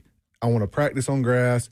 I want to do all that, but sometimes honestly, it's nice going into a New England or somewhere like that where you actually have some turf when it's 0 degrees outside. Like, hey, I know I'm gonna have foot traction at least, but my body feels absolutely awful after playing on turf and practice, your knees, your back, everything, because it just bounces back at you. So, yes, I would love to play on grass every week, but some games it's actually nice to play on turf, honestly. Let's get into some college football talk. We'll also continue the NFL talk with what the Titans are doing better in the run game and why that might be. Coming up next with Ben Jones, I'm Buck Rising. It's 104.5 The Zone.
Welcome back to the show. Fueled by Hattie B's Hot Chicken. Ben Jones is here. So the run game, no moral victories in football. We understand this, but for a 2 and what are they now? 2-12. At this point in time, moral victory is about the best you can do. So you go out there against the Niners after putting together your best season or your best rushing performance of the season in a win against Cleveland, and you get over 100 yards again. Tony is effective. Tajay has some good moments in this, and they do it with Lloyd Cushenberry back in the lineup. Zeitler starts the game, but Corey has to come in because Zeitler leaves with a groin injury, and Dan Moore doesn't even start. He's dealing with a neck issue, so you got Oli Udoh out there. So let's start with what you're seeing up front from them. Do you feel that this is sustainable because they're doing it now with mixed and matched pieces and parts? Is this more about what the players are doing or about what they're being set up to do in the scheme from your perspective? I think it's a little both. I think the scheme is simplified. They're not running a million different things, million different pulls. But I know that was like Callahan's thing. Like, hey, I'm never going to run the same play twice. Like, he's going to give you a million formations, a million different run schemes, and that's hard to get a feel for. As an offensive lineman, I kind of want to run. I want to know how they're going to play a certain thing so we can come back to them like, hey, the backers are going to fit my block this way. So you can correct it, but if you only run it once, it's hard to make those corrections in the game because everyone's like a new play, and it's hard to marry the play action off of that. So I like what they're doing right now. The tight ends, like they're getting the playmakers the ball. Like Tony's your guy. You're giving him the rock. Tajay's making some plays out the backfield. If you're throwing it to him, run it. And your two tight ends have been hit cam safety net. Like they're dumping it to him, getting rid of it, so he doesn't have to sit back there and hold the ball. They're doing that very well right now. And I think it's definitely you can build on this. And that's what I was like. People are saying, like, hey, who's calling the run? Is it Luke Stocker now? Is it the O-line coach? Is it Hart? Like, who is it? Has it been a change? Because it looks different in the last 2 weeks. And whoever's doing it, they need to get credit. They're doing a great job with it. And the offense is actually flowing. Cam looks better when you can run the ball. He takes pressure off of him. And that's what you want as a rookie quarterback. You want to have a good O-line. You want to be able to run the ball. So it sets him up to be more successful. Stocker is more involved, obviously, in the absence of Bill Callahan. And right. I remember talking to him a couple of weeks ago about this as he's working with two, I guess, interim offensive line coaches who were assistants prior to that. So there is something to the idea that the other thing I want to ask you about is like score separation and how it affects the way that you run the football. Because they were still running the football late in the game yesterday, and obviously the cost of that is how much time bleeds off the clock in that situation. But I don't know, Ben, like with you guys, and Derek is obviously a different situation. Like Derrick Henry is going to be a part of your 2-minute, your 4-minute, whatever, right, because Derek's your most effective playmaker in that situation at the time. But where they were running the football late, I think there was some criticisms, and you know, it's easy to criticize after the fact about that they were still leaning on the run game. I almost like the fact that they weren't abandoning the run game in that 100%. Situation. Yes. You want to be able to run the ball at all times. Look at the Bills. They didn't get away from it. They're down 21-0, and that was kind of the deciding factor for them late in the game. Hey, we stayed in the ball game. We didn't get away from it because you only have so many plays in that 2-minute package. Like, if you can sit back and pin your ears back on the D-line and rush the pack and getting all your different coverages, your blitzes, it makes your quarterback's life miserable. Hey, if you have to play for the run, you have to defend the whole field, you're going to be more successful.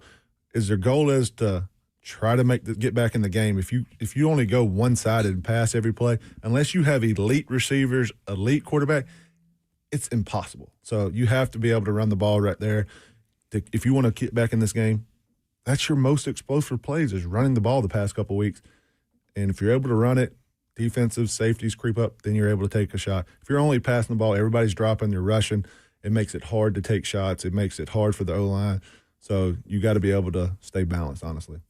So Pat Mahomes goes down yesterday. Chiefs out of the playoffs for the first time since 2014. Titans will try to string together some offensive line performances for 3 games in a row now against Chris Jones and that Chiefs front. But Gardner Minshew playing quarterback, they're eliminated. It's an unusual thing, right? They haven't missed the playoffs in over 10 years. What are you kind of expecting to see from the Chiefs in maybe the deflation that we might see from them this weekend. Yeah, you want to see if those guys are motivated. I feel like every week they're like, hey, we're playing for the playoff spot. This is the first week they can actually are not playing for anything in a long time. Like the Titans have been eliminated. Hey, they're young. They're trying to get better each week. So they have something to play for. I'm ready to see if Chris Jones shows up. Like, hey, is he going to have a hamstring injury or is he going to tap that head if he gets cut early? Like you see true characters of guys when they're not in the playoffs. And that's what you got to hang your hat on the Titans. Those guys play hard. And, yes, they have not had a winning here in the past couple of years, but you know they're going to be in games. They're going to compete because they have a young team. I'm excited to see, like, hey, what is the true colors of the Kansas City Chiefs when you know you're not in it? Are they going to show up? And because you know what the Titans are. They're going to bring some juice. They're going to play. They're going to play extremely hard. Titans are like, we were molded by darkness. Yeah. We've been here for months, boys. Welcome. We know how you feel, but we come at it a different way. It's that Homer Simpson meme where he's just patting the couch, looking at them with that death stare. Sit on down, Kansas City. Can we talk some college football? Please, God. Let's go. I mean, we have been discussing the Heisman Trophy and the reaction afterwards to what Pavia posted. Mm-hmm. Did you feel as though he was snubbed as Fernando Mendoza hoists the Heisman Trophy? He's undefeated. His first time Indiana's won a Big Ten championship in forever. They're number one seed. He elevated his team. He does it the right way. He should have won. Like, honestly, if Pavia goes into Bama and wins, if he beats Texas, one of them, yeah, I think he has a real shot of winning. But he lost his two biggest games. Yes, he beat a Tennessee team at the end of the year that kind of gave him some momentum, but he had to win one of those games to win it, honestly. And the Alabama game was on him. I mean, he had the turnovers that put them in that hole, in that situation. So, but I guess, Ben, the question is... He got rewarded. He was there. He's the number 2 guy. That's a big accomplishment. Mm-hmm. Like, he should have been proud of it. Like, hey, man, I've turned this program around. Like, I had a heck of a year. Like, I had everything. He just handled it the wrong way. Like, now he's going to be negative about it. Like, he should have – like, he really had a great year. Like, you got to have something from that. Vandy could have been rolling that. Now they're going to get bad pub from it. Like, he didn't handle it the right way, honestly. Well, I guess the shocking part was just the disparity in the voting, because he didn't just lose. I mean, he lost by a considerable margin. He didn't even win the voting in his region in the South. Like, it was Mendoza. So I guess maybe we are biased here because we spend so much time talking about the story that is Vanderbilt. Right. But the rest of the country, and even this part of the country, did not seem to be as impressed with the story that is Diego Pavia and just the emergence of Vanderbilt football as a legitimate competitor in the SEC. I think for Vanderbilt in this area, he is special. Like, you got to give him his flowers. Like, he is an unreal talent for him. He played extremely low. You take him off that team, how good is Vanderbilt? Like, you take Mendoza off of Indiana was really good last year. Yeah. So they got a good program, good system up there. Who is the most valuable player for their team? It's Pavia. Like, honestly, he is the most valuable player for Vandy this year. And if you put him on Indiana, Mendoza, somewhere else, like, yes, whoever they were plugging into Indiana, they were going to be good because they're coached extremely well. They have weapons around him. So, yes, I can see why he's mad. Like, yes, voters and stuff. He's at Vanderbilt. He needed to do it a certain way. Like, I think some of how he carries himself, it's not just football play. People see an image. They want to vote for a certain way. They want your Heisman to look a certain way and act a certain way. I think he rubbed people the wrong way that way, and that could have caused him a couple votes. But honestly, I think he's a great talent for Vanderbilt. They found somebody. He turned their program around, and you got to give him credit. He's a heck of a player this year. Well, one guy that we thought was going to be a real candidate for the Heisman Trophy this year ended up not being that. DJ Lagway, Ben Jones, has entered the transfer portal out of Florida. Interesting reports from CBS Sports that DJ Lagway wanted to stay at Florida. This is from Chris Hummer of CBS. But the initial meetings between Lagway and the new staff, of course, led by head coach John Summerall, did not go well. And now they split, and he moves on. And what did you tell us during the break that is your immediate prediction for his landing spot? Because it makes a ton of sense. Miami. They get a new transfer portal every year and plug-and-play system. I feel like he's going to stay in Florida. He's going to go down there. He's going to fit their culture. He's going to go down there, and they're going to have a chance to win down there again.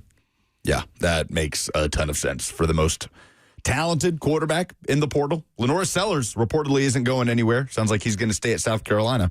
So Lagway certainly will be the most coveted. Did you guys see the framing on that tweet by Pete Thamel, though, who was the first one to break the news?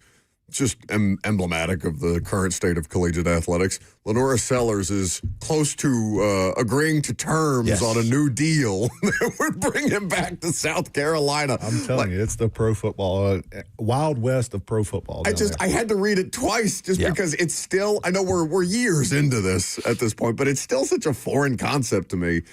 The idea that, you have to agree to terms on a new deal with your quarterback to keep him at your program instead of going to the NFL draft. I mean, I don't know how much Mel Kiper's draft analysis is being considered by these people, and I know that there are advisors at this time of year that will tell you what kind of draft grade you expect to get.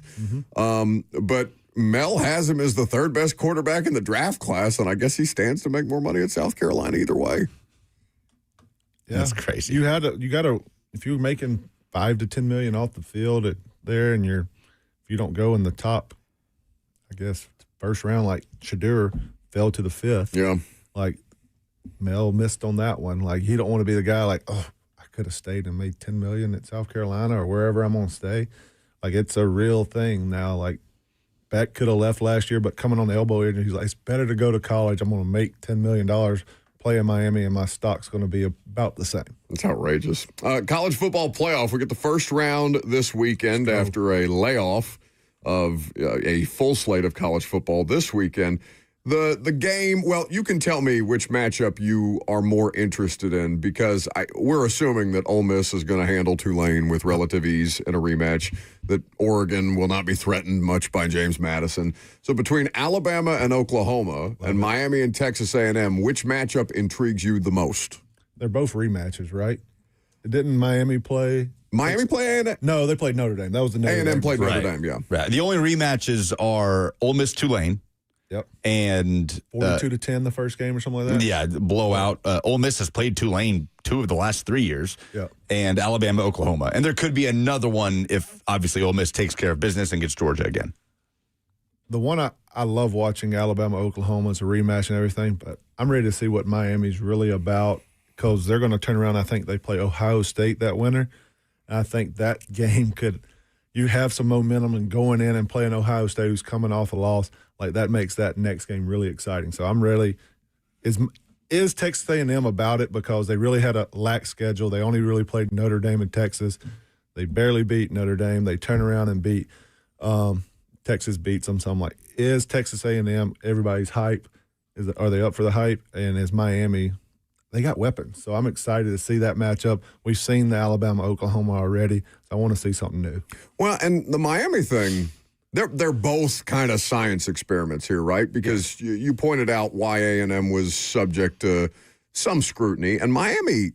They really didn't play anybody. They played early on, then kind of had a lapse in the middle and looked good at the end. And they started far better than they finished, and I think they finished against far lesser opponents. I mean, I guess Pitt was a ranked team at the time that the two of them played, but it just didn't really, I wasn't convinced that Miami is a national championship contender based on their last month of the regular season. They have a lot of talent. So I'm you look at the DNs, they got some hype behind that. Who's going to be in the draft? You got a quarterback, you got some young talent at receiver and speed. So they have some players to watch. And I think hey, you're sitting here, the Titans, hey, we need to rush in. There's Bain over there. You're going to see some talents in the game that both sides of the ball that have good defensive players. And I think Titans fans should tune into that game, honestly. I was going to say, Reuben Bain was the biggest defensive darling of college football in the first month of the season. Miami looked like a bona fide national championship contender and then backdoor their way in, and we'll see what happens. Do have to get your thoughts on Phillip Rivers before we get out of here. Coming back and kind of just running the operation for the Colts, and if they don't leave too much time for the Seahawks, the Colts win that game. What did you make of his return after 5 years away from football and just against that defense? Against that defense in Seattle at Lumen Field and giving his team a chance to win. That's what you wanted. The Colts are down and about. They lose their starting 2 quarterbacks, honestly. Your first rounder gets hurt. Then your Daniel Jones has been your guy the whole year. He's played phenomenal. And you're like, oh, season's done. He gives a little life to him. His whole personality, he's a great guy to be around because it was gloom and doom there, I bet. And just a little energy. And he knows the offense. He is your quarterback through and through. He can deliver the ball where he has to. But being 44, coming off the streets, I know he's been playing catch with his sons because he's coaching. He's throwing the ball. He's not like he's throwing the ball, not coming out and doing that. But to take a hit, to get yourself, that is literally one of the top 2 or 3 defenses in the league. And he was efficient. He checked the ball down, handed it off, operated the offense. That shows you his IQ and his passion for the game and how hard he's willing to work and just give it a shot. That gives him, because a lot of people get those calls and be like, no way I'm going back out there. Especially when you're looking at that schedule. Seattle, you got to play Houston again. Yeah, I was about to say, it's not like their schedule's easy. I'm not trying to get hit by those guys. If I'm sitting there, I'm 44 years old as a quarterback and hadn't been hit in 5 years, like, man, hey, hats off to him. They're one game back of the wild card against Houston. That head-to-head matters so much. Oh, yeah. It's a race. Anthony Richardson has been cleared medically from his orbital bone fracture. Get him out of here. Suffered in pregame warmups. Matt Zenit's reporting that he could be practicing again shortly. They have a long week, so they play Monday Night Football against San Francisco a week from today. But you can't start Anthony Richardson over Phillip Rivers, right? No. You just can't. If you come in, he's going to have a package to run the zone read and stuff like that. You can complement the run game and do him in the red zone, but I think this is Phillip's job. They got him off the streets for this, and he played well. You can't take it from him now. Imagine that sentence right there. You can't start Richardson over Phillip Rivers. In the year 2025. If you went back in time the day after Anthony Richardson got drafted by the Colts and said that is a sentence we'll be uttering in December 2025. 3 years after Rivers last it would be malpractice to start Richardson over Rivers in this game. But, Ben, it's so real because, I've got a buddy who's an advanced scout for the Colts. He was in San Francisco yesterday. I was talking to him in the press box because, obviously, as Lucas pointed out, that's who the Colts' next opponent is. And I was just kind of joking with him. This was before their game started. I was just kind of joking with him about Rivers. And, he looked at me like, no, this is not a joke. We're going to go out there and try and compete with Phillip Rivers. That's real buy-in. And the rest of the country is just like, oh, isn't this a fun novelty thing? He's got him in a one-score game at the end on the road against one of the best defenses in football. He did exactly crazy. What they asked him to do. They didn't put him in a situation so he couldn't succeed. He knew what his job was. He dinked and dunked and handed it off and honestly, he was effective.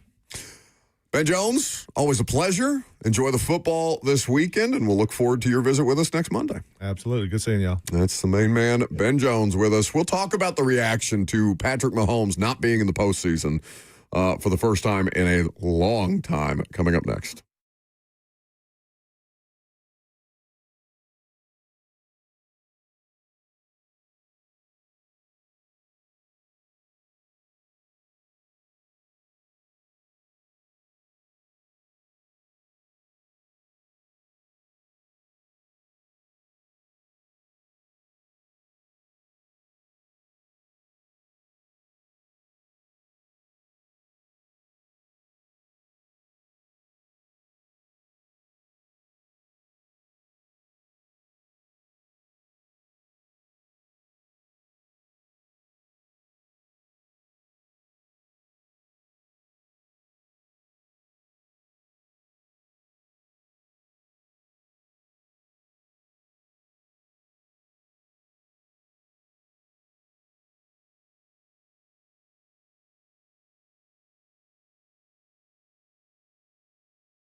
Welcome back to the show, fueled by Hattie B's Hot Chicken, the best hot chicken in the world.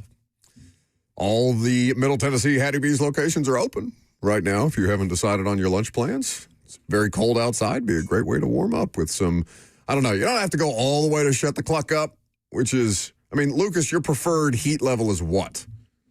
The hot usually hits the spot for me. But if I'm feeling a little less bold, I'll dip down to the medium. Robert, do you have a preferred Hattie B's heat level?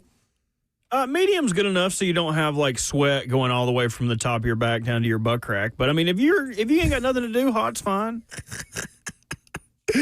I just don't. I don't want to be made physically uncomfortable while eating, and I feel like hot is my line. Like I can do it, but I don't necessarily think I'm going to enjoy it as much as I would if I just simply went down a heat level. But I guess that's the experience. There's no logic to why people love spicy foods. Like, I adore spicy foods. Like, I want it ramped up. And there's no base of logic as to why that's enjoyable. Yeah, Cheyenne gets mad at me every time we go to a particular Thai place. And they always ask you, like, how hot do you want your food? 1 through 5. Yeah, well, see, they do 1 through 10, which I think it should be a 1 through 5 because it's the same thing, right? If you say 4, it's an 8. But I always go 7. And Cheyenne's like, why do you do this to yourself? Because while I'm eating it, I'm sweating. Just I can't bear to like even bite. Well, I'll do one more. Why do you do this to yourself? I don't know, but I need it. Robert and I had a new venture this morning. Oh, yeah, I heard. We tried. Well, I smelled. I didn't hear. We tried chitlins. Both of us tried chitlins. Crystal over at 92Q. Yeah, tell the audience the genesis of this, because this has been days, weeks, even in the making, that the two of you would like to eat another animal's intestines. I went to Crystal and I was like, hey, I've always wanted to try chitlins. Like, gross things do not bother me. I bet they're good. Like, I bet if somebody good makes them, they're good. And she was like, I'll hook you up with some chitlins. I have a remote at Southern Still this weekend. I'll go grab some for you. And I don't want to denigrate Southern Still because they do have amazing food and food options. But chitlins were they were not good. they were disgusting. Yeah. I'm glad we did it. But also at 9 a.m. Yeah, very glad we did it. But she wanted to record our opinion of them. She wanted to bring it back. And Curtis says in the chat, on purpose is wild, which is exactly what I told you. It's exactly what Ramon told you. Ramon also had that opinion. Ramon had not had them since he was a child. Yes, because they are awful. You have never had them. That's not true. When have you had chitlins? They were at Teron Davenport's family Thanksgiving a couple of years ago, and I did not. They did not tell me what they were, but I did sample them. Now that I know, I would never, ever do that again. I wouldn't have done it in the first place. I have no problem with trying new things. Jalen calls them exactly what Ramon calls them in the chat. He said, y'all out here eating booty noodles. Correct. God forbid a man try something he's never had before. I like Buck to try is just new upset things. that we didn't do it on the air while Brett Kern was here. No, I don't because want it to Brett loves when the aromas of the room are oniony, Yes. cilantro-y, so he would have definitely We see enjoyed your onions and cilantro and raise you the inside of an animal. pig intestines. Somebody in the chat, Duck just called it rectal ramen. That is what the two of you ate this morning. They were cut at up. 9 a.m. They weren't noodles. They were cut up into pieces, and it really, like, the texture was like unrendered chicken fat. Like, it was like the fatty part of a chicken. But the taste is not, I don't think, what got me. The taste was fine. It was the smell that I could then taste. And it was like boy locker room. Or like, do you remember when you used to have a sleepover with your buddies? Boy locker room is a great way to describe It's like that. all of your buddies would like spend the weekend at one dude's house and like they'd hang out in the basement and you wouldn't do anything. You'd stay up till 4 a.m. all playing Skyrim on different screens. And then your mom walks down and she's like, why does it smell like tin cans of Bounce That Ass down here? That's what it tasted like on the back end. The texture did not bother me. It did not bother me that I knew what it was. I've eaten far grosser things before. That I believe. It just funky. Just Unky Funky was not good. Yeah. Did you eat them with or without hot sauce? We raw dogged it. No hot sauce. Whoa. No hot sauce. We don't even have. It's hard enough to find forks around here. What makes Much you think we would less have hot hot sauce available to? Well, I to just help assumed it? that Crystal did not hang you out to dry on purpose. That the natural condiment pairing with chitlins is hot sauce. It was also 9 in the morning. Like, I wonder if I would have felt any different at 3 p.m. No. You don't think so? No. It's unfortunate. I was disappointed. Because, like, when we get tacos from the Mexican restaurant, what kind of tacos do we get? We get tripe. Yep. We get cow tongue. We get all, like, the funkiest of funky. It's good stuff. It is good stuff. Okay, it's still not animal butt. Okay.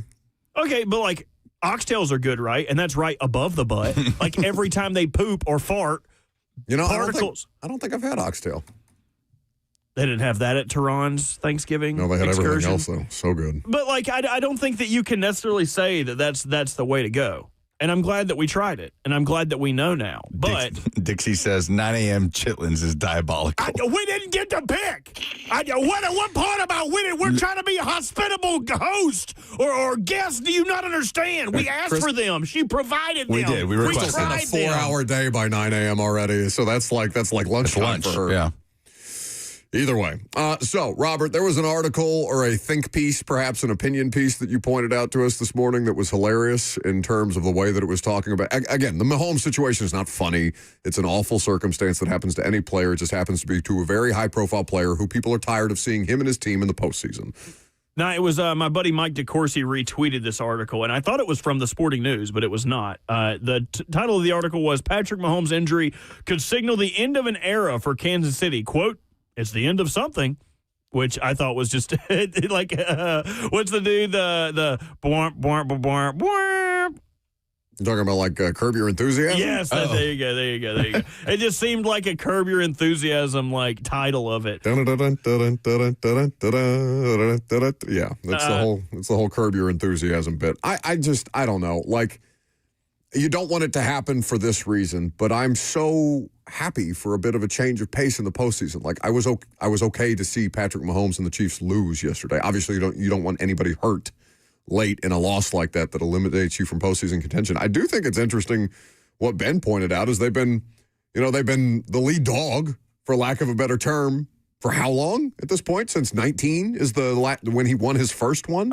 18 he was MVP. His rookie year was 17. So 18 is where he just burst onto the scene. Okay, so they've been the lead dog since theoretically 2018. Now they're in a situation where they got nothing to play for other than pride.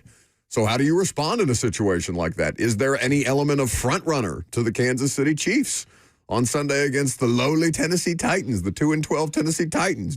Are you tough enough to do what the Titans have been doing for 4 seasons at this point, which is playing in games that don't matter for nothing but your game check and the tape that you're going to put out for your next opportunity or for your future opportunity with your current franchise? What would have been more surprising in the preseason if somebody could time travel and tell you that the Chiefs would be eliminated by mid-December or that the Patriots would be 1 game off the 1 seed in the AFC? Oh, man, that's a good question. In the preseason, because And we that the thought Broncos would be the 1 seed. Yeah, but the Broncos, again, were a team that if you told somebody they'd be a contender, it's like, yeah, that makes sense. The Patriots, we thought very little of what the Patriots' ceiling was. God, they blew this that season. game yesterday. That's one of those losses where, and it's not like to a lesser opponent. Like if you would have said that the Patriots would have lost to the Bills after beating the Bills earlier, you said, yeah, that probably makes sense, but not with a 21-point lead. And just collapsing in the second half the way that they did. I think I would have been more surprised at the Patriots. I think I would be too. Contending for the 1 seed. Like, I could see a scenario with the Chiefs. They've kind of skated by, haven't had great regular seasons on offense lately anyway. Maybe some injuries happen. But if you told me the Patriots would be 11-3 sitting here within striking distance of the 1 seed, yeah, that would have been way more surprising to me. Yeah, and I guess my position, because you picked the Broncos to win the division this year, right? Yes. I guess and that was a popular, like, kind of, I don't even want to call it hipster pick, because there's been a lot of people preying on the Chiefs' downfall, just saying it has to happen to them at some point, right? And it finally has. But I guess my position with the Chiefs has always been, I won't believe it until I see it with my own eyes. And it took some time this year, but there it is in front of you. They're eliminated from the postseason, and their franchise quarterback, the superstar of the league, is not going to play for the rest of the season. What do you got, Robert? I got a tweet of something somebody wants us to try next. Oh, God. Go on. Have you ever heard of calf fries? Calf Or fries? swinging beef? Oh, continue. That sounds like It's Rocky Mountain oysters. It's good old bull balls. you're going to eat balls. I mean, I wouldn't have a problem with that because, number one, they're fried. I feel like I could try fried chitlins. I don't think fried chitlins would have been that big of an issue. No, I would try that. But I don't know where we would get those at. When I looked at the exotic meat website we looked at last week for the emu egg, it looked like you could get a pack of 3, which I don't know why the hell they're packing them in 3. They come in 2s. You could get a pack of 3 for $75, which I could just split the baby, throw the baby out with the bathwater. Next time my dad bands, I could just bring us some back. You know what banding is? No. Correct me if I'm not mistaken, that's neutering a bull? Yeah, you wait a little bit, but once they drop and they're very prominent, you will take a tool that spreads a rubber band out like yay size, and then you would place it around there, and then eventually the constriction of blood flow will do its thing, and you'll just notice a lot of little like coin purses around the pasture. Generally, it's easier to do with goats, but bulls are like, hey, who dropped an avocado out here? Like. And then you just drop it in the fryer. So, Robert will just go around with a little knapsack and pick them up and put them in the bag and then bring them to be fried. I'm so glad that we have Brett and Bryce Kern in studio for this segment. Brett Kern coming up next.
12:02, good afternoon from the 104.5 The Zone Studios. I'm Lucas Panzica. The Titans fell at the San Francisco 49ers on Sunday, 37-24, dropping to 2-12 on the season. Cam Ward, 18 of 29, 170 yards and 2 touchdowns as the Titans move on to host the Chiefs. They'll return home on Sunday, hosting Kansas City, who is also officially eliminated from the playoffs for the first time since 2014. Quarterback Patrick Mahomes done for the year after tearing his ACL late in yesterday's 16-13 loss to the LA Chargers at Arrowhead Stadium. Elsewhere in the NFL, Packers star pass rusher Micah Parsons went down late in the Packers' loss to Denver with a torn ACL. He is done for the year. Monday Night Football, the week wraps up tonight with an AFC matchup in Pittsburgh. Temperatures will be in the teens as the Steelers host the Miami Dolphins. 7:15 the kickoff. You can hear the Westwood One coverage right here on The Zone. For all your foundation repairs and waterproofing needs,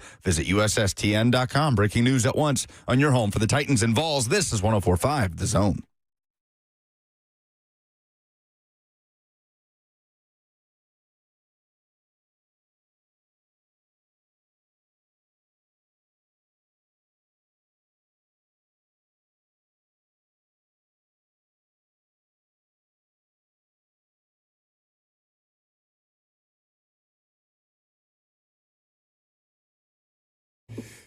Final hour on this Monday. Thanks for hanging out. It's always good to have Brett Kern hanging out and Bryce Kern hanging out with us today. Brett, good to see you, bud. Good to see you guys.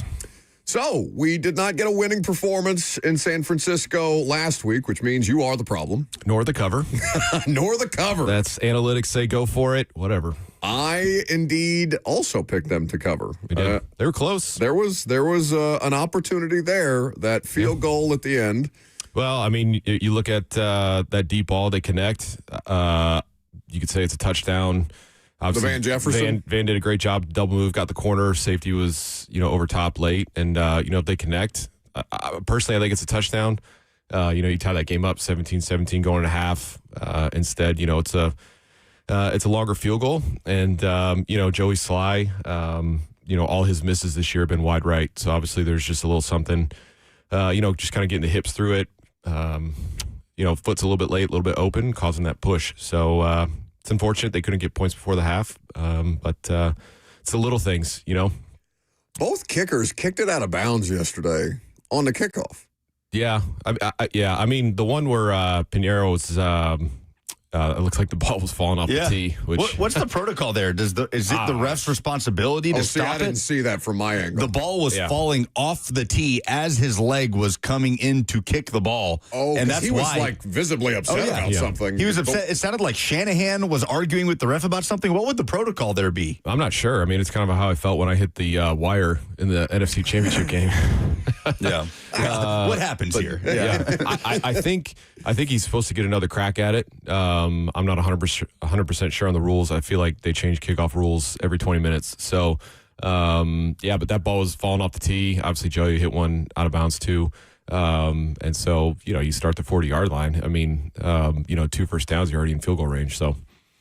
Yeah, and I guess like the thing that we talked about with Ben is that they're giving themselves at least a chance on offense by having a bit more balance to them. And we talked about the idea that Luke Stalker being involved in the calling of the run game has clearly changed. You can see a difference, 100%. The scope of the. So, what are you seeing from your standpoint? Luke is somebody obviously that he was a teammate of yours for a period of time. Mm-hmm.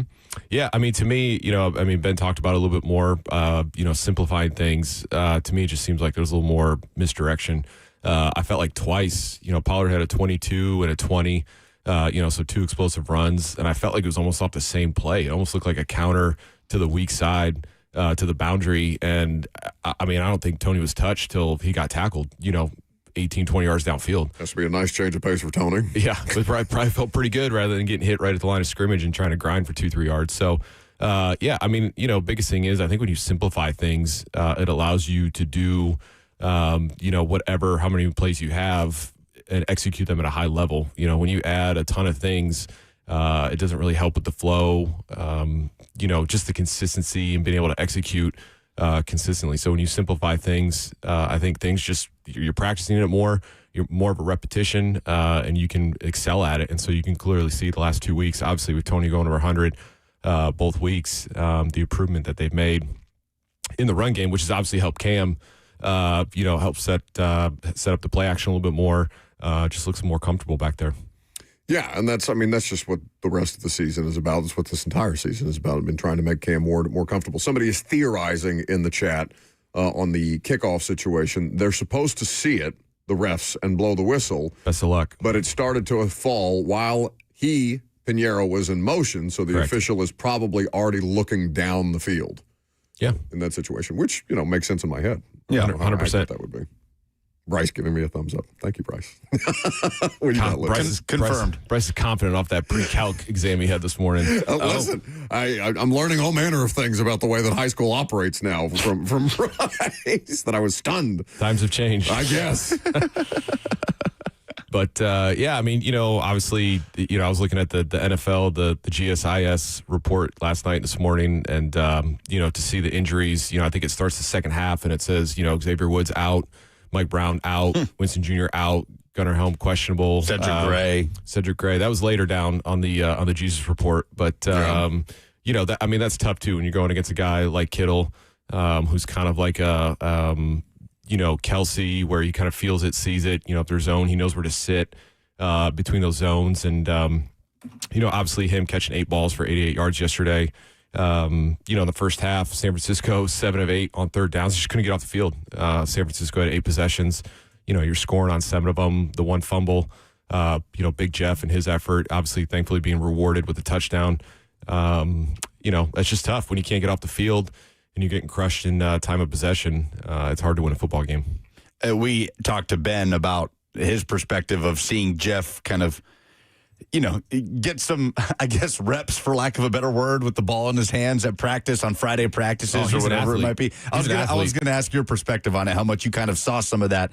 Now we've seen a bit of a sample size, 2 different instances of Jeff getting in on offense and scoring a touchdown. Yeah, he's an athlete, especially for a big guy. I lobbied to try to get him in on field goal, and run a field goal where I throw it and I don't, get absolutely demolished. But obviously that didn't work. So, but yeah, he's an athlete, and obviously the play was kind of breaking down, and for him to go to open space, and he made that catch look effortless. Sometimes you see those big linemen, they have to double clutch it, triple clutch it just to make sure they get it. Tristan Wirfs had a good one with the Bucks a couple weeks ago too. And so, he looked pretty good catching it. He said what was going through his head was, bleep, don't drop this. Yeah, that's. But, he looked like the most natural receiver out there in that specific situation. Find the open space. Plenty of times where I went out for a punt, I'm like, man, don't shank this. It's not the best, thoughts to have before you go punt a football in front of 70,000 people and on national TV. But, that's just don't mess it up. How many times in your career did you have a full game without a single punt? Twice. Only twice? Yeah. Okay. Because that was the case for Rigoberto Sanchez yesterday. Pretty much got the day off. Yeah. Morstead didn't have any. Are you talking about Morstead? Oh, Morstead. What did I say? Rigoberto Sanchez? Well, Rigoberto's had a couple of those this year. Yeah. Obviously, he's probably punting a lot more now compared to the beginning of the year. But Thomas Morstead. Morstead, he didn't have any punts. You don't have to when you have 8 possessions and you have 7 touchdowns and obviously 1 turnover. So, and I know he's getting up there. I think he might be close to 1,000 punts in his career. So. There was a lot of conversation, and I don't know how much players on opposing teams think about this stuff, but there was a lot of conversation in the postgame locker room, and Arden has been vocal about coaching stuff before, Arden Key, but just kind of comparing Kyle Shanahan. Like, there seems to be a reverence in the Titans locker room for the job that Kyle Shanahan does, putting dudes in position to succeed. And I assume that players are aware of different schematic situations and different advantages that some guys will have just by nature of the coaches that they play for, the teams that they play for. But it was weird because we all have, I think, a great amount of respect for Kyle Shanahan and the job that he does. But I don't know. It was just weird to hear. I was not used to hearing that about an opposing coach in a losing locker room. Well, I mean, look at Mac Jones started how many games earlier this year, and really, 5? San Francisco didn't really skip a beat, and so obviously you're talking about the system and setting players up, and even just watching, Kyle Juszczyk yesterday, how often he's in motion, starting on one side, the weak side of the formation, turning it over, going to the strong side, being the lead blocker for Christian McCaffrey. And then he'd be in the same exact motion, and then he'd slip through, that BC gap out for a route. And then when he's in on blocking, I mean, he had one where he was in motion again across the whole formation, stood there and blocked the end like it was like he was a tackle. And so the way they use him, motions, deceptions, it's pretty remarkable. So obviously for Mac Jones to have success, now Brock Purdy coming back, having a good day yesterday, it's just a testament to Kyle Shanahan and his offense. Brett Kern in studio with us. We'll get into some more NFL conversation with Brett coming up next.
So it's bring your son to work day, it seems. Golly.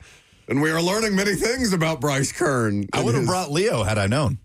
Oh, can you imagine? Should we do that? A show, Bring Your Cat to Work Day? All three of us have at least one. Just let him run around in the studio. We're not bringing our dog here. That's maybe after those snacks over there. Yeah, there's many snacks in the studio that Lucas steals from Ron Slay. But we have many NFL games to talk about. This is an interesting game tonight, actually. It's a big game, yeah. We get into the results. I am so confused by the Miami Dolphins experience. They had my boy Champ take over and haven't lost. So, and he's the interim GM. Yeah. They also have Craig Aukerman. Yes. Who obviously Titans fans are familiar with, the former special teams coach here. He's in Miami. The way that they are running the football, and I know that that's kind of what McDaniel is renowned for. He's kind of like a run game savant. That's what the 49ers were at their best when he was there. It's what they still, I think, try to be. This game between the Steelers, who are currently holding serve in the lead of the AFC North, and Robert's Ravens shut out the Bengals yesterday, so that game at the end of the year will have huge stakes. I'm just fascinated to see what happens with Mike McDaniel at the end of the year, because I think he's done a great job. Yeah. Him and Anthony Weaver, the defensive coordinator. Anthony Weaver's going to get some head coaching looks. Steelers are 3-point favorites. Temps will be in the teens, so the Tua in the cold conversation is inevitable. And I don't know, Brett, I feel like this has the chance to be an incredibly ugly game. It might. Anytime you're playing in the cold like that, obviously there's an emphasis on the run. Being able to run the ball, throwing the ball just becomes a little bit harder. But, I know Miami's chances are slim to make the playoffs, but they're making it tough on some teams. And, Pittsburgh, obviously, they still have the Lions, still got the Ravens, and obviously they got the Browns. But there's some matchups here in these last 3 weeks. Obviously Green Bay, having to play the Bears for first place. LA and Seattle going against each other, and then the crazy one is Tampa. I know they're both 7-7, Tampa, Carolina, but they play each other twice. Yeah. To finish out the year, so there's still some interesting playoff implications. I feel like the AFC is a little bit more set than the NFC. But Detroit's just hanging on there. Detroit still has Chicago. Obviously, I said Pittsburgh and the Vikings, who last night go down to Dallas and take care of business down there. So there's a lot of good games to finish out this year. And, New England with the opportunity to close it out, yesterday to win the division. Obviously, Buffalo is a tale of two halves, right? I mean, New England goes out and rushes for 177 yards in the first half to Buffalo's 53, and then you just swap it, where Buffalo gets 273 yards in the second half to New England's 100. And so it's pretty crazy. New England had some penalties. They had 7 penalties for 65 yards. And obviously towards the end of the game when New England needed it, Drake May earlier in the game was kind of beating him with his legs with some of the rushes that he had. And towards the end of the game when they needed it, Buffalo, I think it was Matt Milano, was just sitting back there spying him. And so there were a couple of times where it looked like he could have taken off and gone, but there was Milano and made Drake May, make that throw. So obviously, things aren't fully settled, for the division. Buffalo still, has a chance. New England's obviously in the driver's seat just because, obviously they play Baltimore coming up, but then they finish with the Jets and the Dolphins. Buffalo still has the Eagles, which would be a pretty good game. But, there's still just a lot going on, and there's some really good games yesterday with some pretty crazy finishes, especially that Seattle-Indy game where you get a 56 or 60-yarder to go up, and then you come back and Jason Myers hits a 56-yarder to win it. It's pretty crazy. Just the insanity of that game. Yeah. I'm looking for.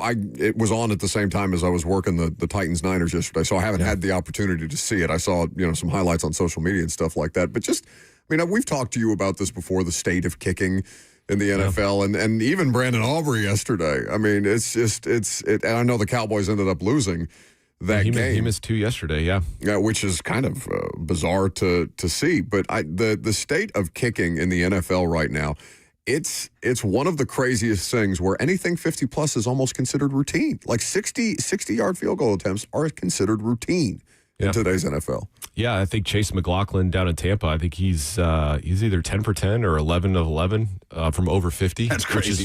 Which is mind-boggling to me because I remember when I first got in the league, it was, if you could go over 50% from over 50, you were on top, right? And now it's one of those things where, man, if you're under 75% from 50, it's like, hey, what's going on, But yeah, it goes to show how good kickers have gotten.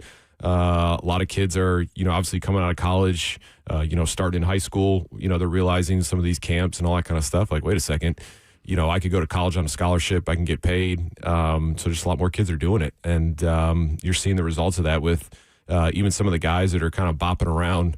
I think it was, you got the guy in Smith, New Orleans making a big winner, to beat the Panthers yesterday, into the game. And then, the kicker that was in New Orleans, Blake Grupe, he goes up to Indianapolis and hits that field goal. So even guys that are having a hard time kind of staying with the team, they get cut, they go somewhere else, and they're still having great success. So, it's pretty crazy to see this year. Brett Kern in studio with us on a Monday, as is the custom. And how about the Cowboys, who take a big swing at the deadline, bring in Quinnen Williams, and then just over a month later, Brett, are not technically, mathematically out of the playoffs, but are pretty much out of the playoffs after a home loss. Less than 1% to get in after a loss to the 5-8 Vikings at home on Sunday Night Football. Yeah, I mean, do you think the Cowboys are obviously, with Micah Parsons going down yesterday with his ACL potentially, do you think they're kicking themselves for getting rid of him? Because I'd be curious to see with Parsons there, is that defense better than what they have been? That's a great question. I don't. Because the offense is obviously, it's a top 5 offense. They've been able to hang with anybody. They've been able to outscore a lot of people. But on the same standpoint, it's just like, hey, we're going to win this game 35-32. Or it's a tough way to live. There was a stretch there where Jerry felt almost justified because their defense was playing better. And I can't remember what game. They played Detroit. And that was one of the games where the defense looked more like it had through the early part of the season, because I would argue their 3 defensive tackles, that's probably as good of a 3 as you've got anywhere in the league. And their cornerback situation isn't bad. Like, I know Deron Bland is not somebody who is viewed as much more than an interception hunter.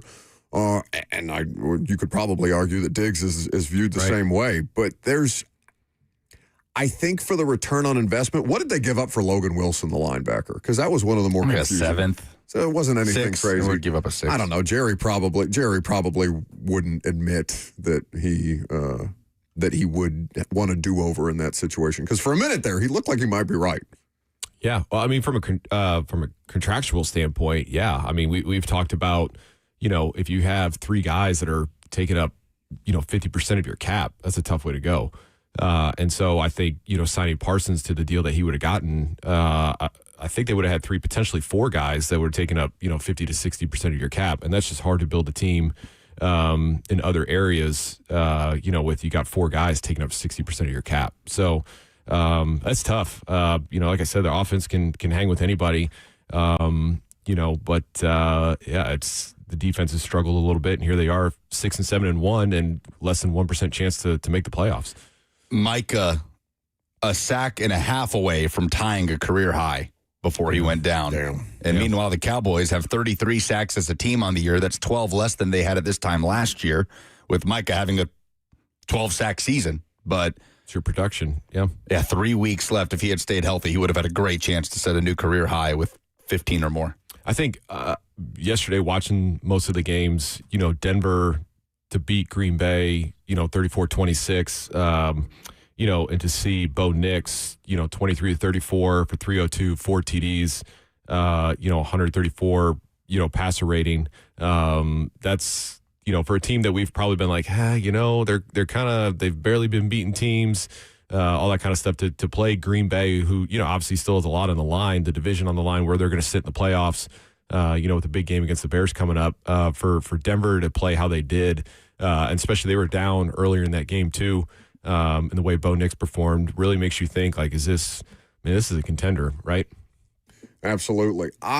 am fascinated to see what happens in Cincinnati this offseason, Brett, because they get shut out yesterday by Robert's Ravens, who are still very much trying to vie for their division at this point in time. Robert, first shutout win for the Ravens since when? That would be 2018 when they had an 11-sack, 21-0 drubbing of Tennessee. That was Marcus was in hell that game. You remember that game? That was Joe Flacco. Yeah, terrible weather. What year was that? 2018. October 14th. Why did I think, like it was yesterday? Why do I think it was later in the season? Oh, because he had that ulnar injury. Marcus did at the time. That was the season that you guys had that awful start in Miami. Sounds like a lot of punts in that game. Yeah, you were busy. I just know. I think he wasn't paying attention to what was happening on the office. He's like, "Oh, my job. Time to go out there again." I think the year I remember we played at Baltimore. It might have been 2014, and I had 9 punts there. And I went out with a really good buddy of mine the night before and got some crab cakes and woke up at 3 a.m. not liking the crab cakes. And so that was a very rough game for me in that department. But yeah, I mean, 11 sacks. I do remember that. Oh boy, that was bad. You were punting your ass off. 9 punts, 375 yards, 3 inside the 20, dude. It's a shame they couldn't capitalize off Any touchbacks? No touchbacks. Wow. Better. Who was the return? Was that Jacoby? No. That was passed. It was, I would assume that was either Cyrus Jones, former Maryland guy, or Chris Moore, one of the two. I bet it was Chris Moore. It was Cyrus Jones. Oh, okay. Chris Moore was Jacoby doing was the kickoffs. first go around the crab cake game. That's right. So, do you get bored in a game like we mentioned? Morstead didn't have to punt yesterday for the Niners. He was sidelined. Do you what's your process? What's your modus operandi in a game like that where you have 0 punts? Don't encourage him. Yeah, I mean, you get a good feel of the game offensively. How the offense is performing. Are you in 3rd and longs and you're just kind of converting these things by chance? Are you in 3rd and short a lot and you're just being able to move the ball? But my routine stayed the same. Anytime offensively we'd get a punt, we'd take over possession. I'd hit a punt on 1st down, take a break, maybe hit one at the end of 2nd down, and then obviously you kind of get a feel what it is for 3rd down. If it's 3rd and long, you're hitting a punt. If it's 3rd and short, I'm not. And so I'd stay there's potential. For a game that has 0 punts, I still hit 100 balls on the day. It's just maybe 4 less than I would if I had 4 punts in a game. So my routine stayed the same regardless, if I had 10 punts in a game or if I had 0. Yeah, I mean, that's tough. I've had plenty of games, too, where I've had no punts in the first half. I've had no punts in the 3rd quarter. My first punt came in the 4th quarter, which is pretty tough, too. So, Draymond Jones, Robert, had 5 quarterback hits yesterday, led the Ravens, no sacks. Yeah.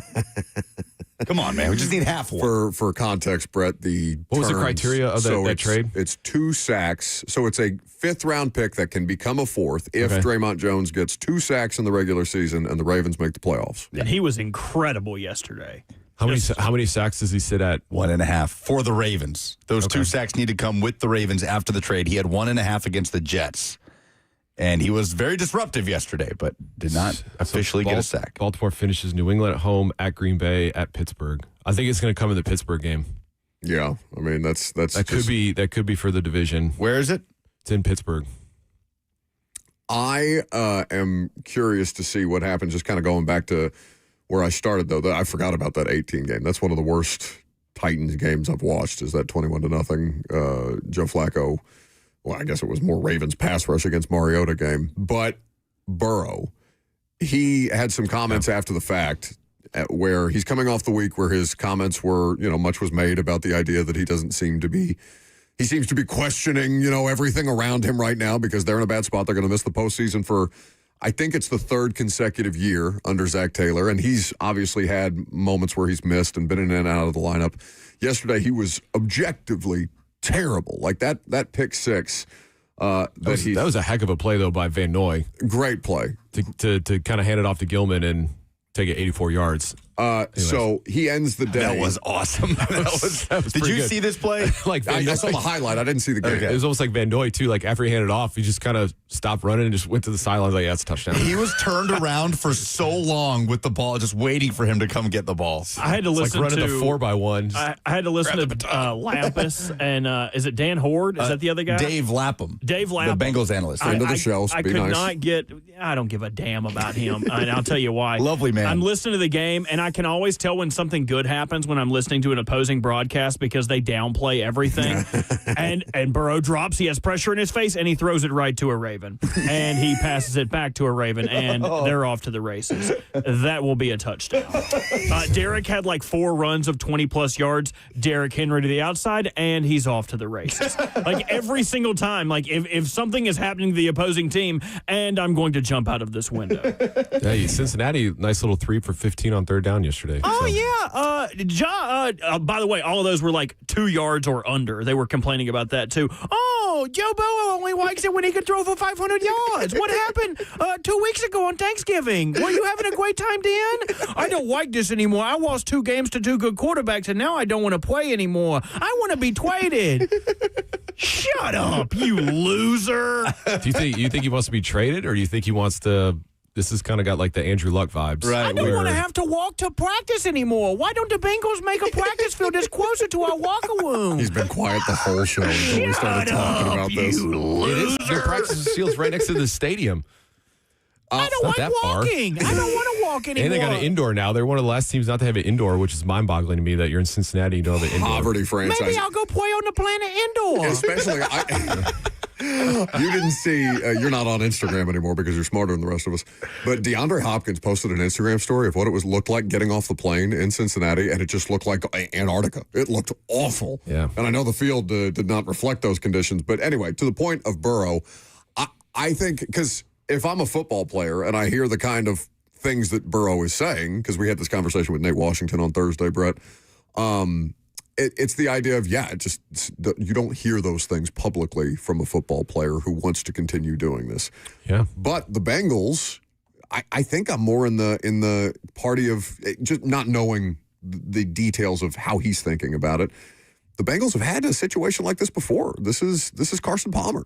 Yeah. Where you're an organization that just doesn't do right by your franchise quarterback, and he's tired of it after a while. I wouldn't be surprised if we didn't at least start hearing some rumors about trade rumblings around Joe Burrow, especially if they end up firing Zach Taylor. I think that's going to be a really curious scenario to see play out in the offseason. One of those jobs that we thought may be open before the season started, depending on how it went, and very much seems like. Where do you think he would go? Because he either wants to be traded or he's done with football. Like I said, like Andrew Luck. I mean, that training room is a lonely place. Especially when guys are out practicing and you're watching your teammates practice and you're just in the training room and you're getting the extra treatment. You got to be there earlier for treatment. You got to stay later for treatment. And it's a really, really tough grind, and it plays on you, obviously physically, but even more mentally. And so I just wonder, what he would garner as a trade, but then it's like much. Like, do you see him in Arizona? Well, that's what that was the first team that I looked at who just lost 40-20 to Houston. They were down 10-0 before they even took a snap. You got Marvin Harrison Jr., you got Trey McBride, you got some pieces, right? And then you're going to Phoenix, where your body feels good a lot in that heat. But I'd wonder what he would garner as far as trade, what he would ask for, obviously what the Bengals would ask for. But it's also tough, too. You're leaving T. Higgins and Jamar Chase. But Cincinnati's tough. It's a tough, like I said, they just got an indoor, I think it was 2 years ago. It's just a franchise that you don't, like Myles Garrett held the Browns hostage until they just shoved so much money down his face that he couldn't say no. Like, since he's not going to do that. Or at least they've never done that. That would be a complete break from who they've been their entire franchise history. Man, a Joe Burrow trade would surely be the most compensation we have seen in the modern era, right? Would that beat out Russell Wilson? Yeah, but I mean, who could do it? Who would want to do it? And what team is in a position to do it? Yeah, like you got to know for sure that you are in it. Multiple first-round picks. Oh yeah. I would think, but the injury thing is curious here. Like, does that ding him at all? Like, I still think he would get a king's ransom, but he's I mean, he's not been super available. He just turned 29. I mean, we talked about it. He has missed exactly as many games. If Joe Burrow plays the rest of this season, in his first 6 seasons as a quarterback, he has missed exactly as many games as Luck missed in 6 seasons. It's just, to me, it has more of an Andrew Luck vibe of, I just wonder if he'd be closer to being done than going somewhere else. Yeah, I think I'm with you. I think his comments yesterday was not a single franchise in the league would have won today with the way that I play quarterback. So, did you guys see the crazy stat from that game that neither Lamar Jackson nor Joe Burrow before yesterday had lost a regular season game that they started in between week 15 and 18? They were Lamar was like a perfect 15-0, and Joe Burrow was a perfect 10-0. That is insane. Now he's 10-1. Is this you making fun of the Josh Allen thing I did earlier? No, that's a crazy stat. To be unbeaten in that stretch of the most critical part of the regular season, and Lamar didn't have to do much. 12 pass attempts. 12 pass. The offense, 12. they did not play in the fourth quarter because the Bengals started the drive at the end of the third quarter, drove 7 hours with the ball. Oh, my goodness. And then threw a pick six. Cincinnati had 39 minutes of the football. Lamar Jackson did not touch the ball in the fourth quarter. That's crazy. I mean, they went 3 of 15 on third down. 0 points, almost 40 minutes of time of possession. I think it would also be funny to send Burrow to the other poorest organization in the NFL. Like, Arizona. oh, yeah, let's send him to Arizona where people have to pay for their meals. Like he's like, gets out of hell. He's like, God, I can't wait to go to a good organization that actually takes care of you. That'll be $7.95. For a chicken sandwich. I just got cottage cheese, dude. What the heck? Brett? They probably have Rocky Mountain oysters in Arizona. Ooh, sign me up. Better than the food in Ohio. That's A little for sure. swanging meat. Hey, Ohio's got some good food. Sorry. Skyline chili. You got your Grater's ice cream. I mean, let's not even talk about what's in Toledo. Hey, while I was listening to the Bengals, they have their 3-way mac is back at Skyline Chili. Come and get your mac and cheese topped with Skyline Chili, topped with a pound of our freshly shredded mozzarella. No wonder everybody in the Midwest looks the way that they do. It's unbelievable. What does Ohio hang its hat on food-wise? Other than Skyline Chili is a Cincinnati thing, but is that it? Is that the answer? Yeah, I mean, Skyline chili is iconic. It's iconic, but it's more Southern Ohio. Yeah. Right? Like, I don't even think there's a Skyline chili in Cleveland. I don't even know if there's one in Columbus, but there's one in my wife's hometown. And it's just, there's a lot of good people in Ohio. Like I said, my wife's from Ohio. She's obviously amazing. And there's just good people, a lot of hardworking, blue collared people in Ohio. Yeah, take it back, you jerk. I have slandered Ohio plenty on this show. Oh, it's okay. Their mating call is shaking a pill bottle, so. No. Everybody comes running. All right, we'll let Brett Kern go on. We'll see you Friday. Thank you for your time, buddy. We'll wrap up the show. Last call for phone calls coming up next.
Welcome back to the show. Fueled by Hattie B's Hot Chicken, the best hot chicken in the world. So we were just talking about the idea of a Joe Burrow trade. Robert, I just told Lucas this, but I'll bounce it off you as well. Corey Curtis from WKRN News 2 just texted me. Oh, throw it out the window then. That's not very nice. We love Corey. What are you a Channel 5, News Channel 5 truther? No, I'm just ill today. You don't, because you ate pig intestines. No, just ill in general. Okay. But what did he have to say? He said, I hate it. I really don't like it. Rock again. he said, don't the Jets have the ammo to pull off that trade? So let's say that the Raiders, who are, we can agree the Raiders are the worst team in football. Like, to watch, they are the worst team in football. Yes, they are bad. They had 75 yards of offense yesterday. The Titans lost to that Raiders team. It, in part, got Brian Callahan fired. And the Raiders look very comfortably like they're going to have the number 1 overall pick. The Raiders need a quarterback. So if there's no trade to be had, and Raiders just say, okay, we'll stick and pick, and the Jets, who need a quarterback, Titans and Giants, obviously, well, I don't know what to do with the Giants, honestly, if he keeps getting concussions or checked for concussions at this point in time. But Corey points out that the Jets do have the trade ammunition to pull off a Burrow trade if they get robbed of the opportunity to trade up in the draft and draft a quarterback. That would be curious. They would. Portal is popping off with quarterbacks. It's not even technically open, but we've seen that DJ Lagway is going to enter the portal, and Dylan Raiola intends to enter the portal, according to Pete Thamel, the Nebraska quarterback. So that is a couple of former 5-stars that will be looking for a new home. Raiola or Lagway? Which one ends up at Miami next year? The way Ben predicted for Lagway. Was that your stomach that just made that noise? I don't know what you're talking about. Buddy. Did you hear that? Yeah. Which one of y'all was it? It wasn't me. If Lucas is going to hold firm that it wasn't him, then I would believe him, which would make it you. Was that you? No shot. I haven't eaten anything today. Those chitlins might be speaking. Oh, my God. I heard something so audibly through your microphone, and I looked back at him because I thought he made a noise. His mic was off. That was you. I'm pulling it. Can you get the sound of that? Yeah, I can. That was horrifying. It was mid-sentence of speaking. Oh, my God. My stomach was came out of your mouth. Don't ever eat chitlins at 9 a.m. ever again, the two of you. You've both been very... Well, Robert, I don't know what's going on with you back there other than you probably don't feel well from eating that. But I just... Don't ever do that again. That's crazy. Oh, the audio didn't get it good. And also, I think it's funny that I said I was ill, so you're like, oh, Robert is sick in some way. But like that, in the South, if you're ill, you're like angry. Wayne, relax. Yeah. So, like, there's that. It sounds weird on the recording. It's not going to give me... I might have to pull the YouTube recording, but this is what it sounded like according to the skimmer. Or Lagway. Which one ends up at Miami next year? The way... Oh, there it was. That was a good one. Never mind. I was wrong. Dude. Lucas. I was wrong. It wasn't even like flatulence. It Isolate was that. It was the way... Lay out. Even isolate it. Or Lagway. Which one ends up at Miami next year? The way... There's like a gremlin somewhere in the studio. It's Crystal. I feel like it was Crystal. Is it the movie Alien where like the thing comes out of the person's stomach? What the hell was that? That's what's about to happen with these chitlins. That's what happens when you eat another animal's intestinal tract. Miami next year. No. The way Ben... So you missed it. So you've got to really be listening to it. Year. The way... Never again. It sounds like a big cat like growling. I feel fine, I swear. I'll see if I can isolate this and just... Oh, God, that's it. That's it's just an animal. Okay, hold on. His body made that noise and he didn't notice. Let's do the side by side here. Sorry, I'm doing this on the fly. So this is Lucas. This is a predator growl. I think they're pretty similar. They are the same sound. Go Preds. You're disgusting. That's crazy.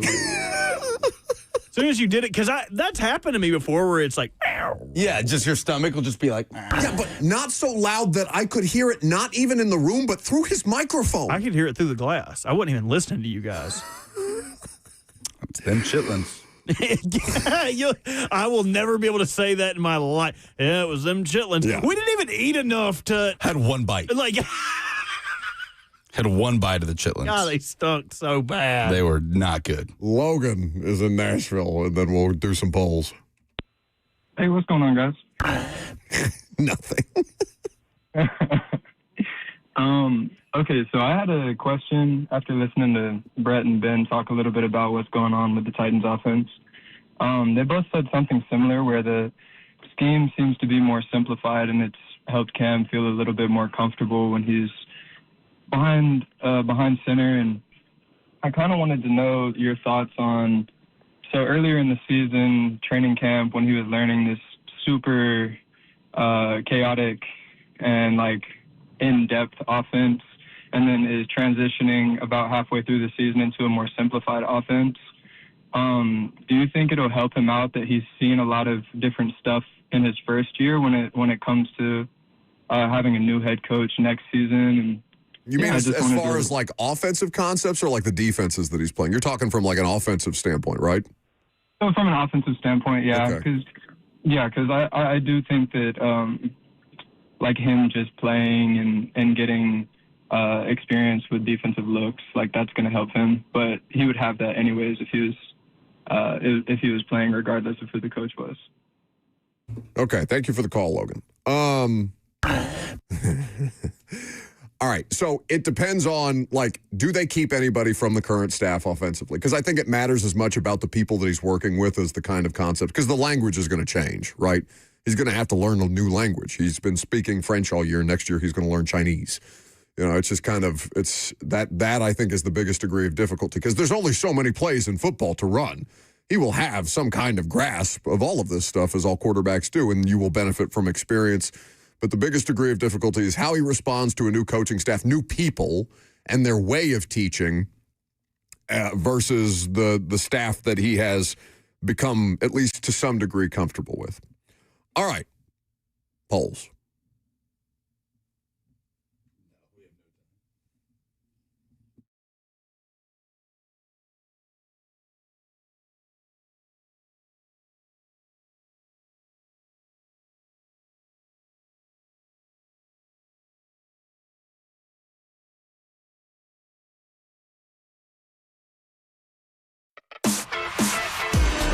Had we had time for the polls would have been presented by. When you start a sentence, finish it. It's okay, bud. It's the only thing you have to do this segment. 2 Rivers 4. The South's most trusted Ford dealer. That's not the only thing he had to do this segment. Well, it's the only thing he needs. What he needs to do is go get a colonoscopy, clearly. I would be down for that. Doesn't that look like that would feel so good? Getting all of that undigested red meat out of your body. That's the whole reason I'm fat. My the whole reason day my belly is protruding. Is off balance. Well, I can't speak to that, but I will assure you that there will be no more chitlins eaten before or during the show in the near future. That's going to do it for us today. We will have a prime time tonight before this Monday night football game between the Steelers and the Dolphins. See you then.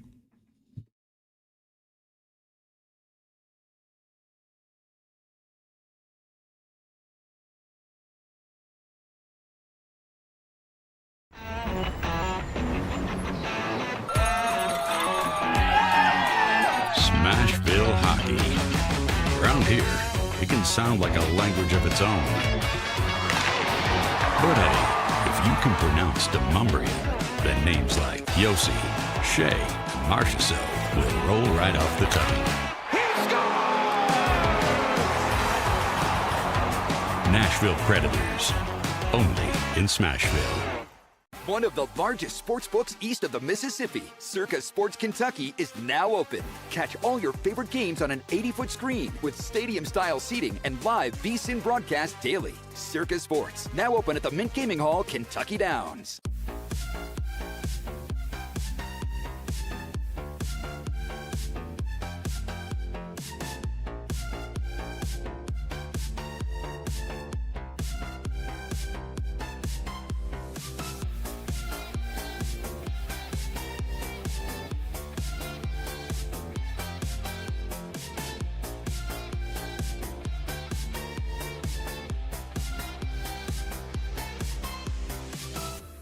My dad and I used to golf together all the time, but when he hurt his back, it was over.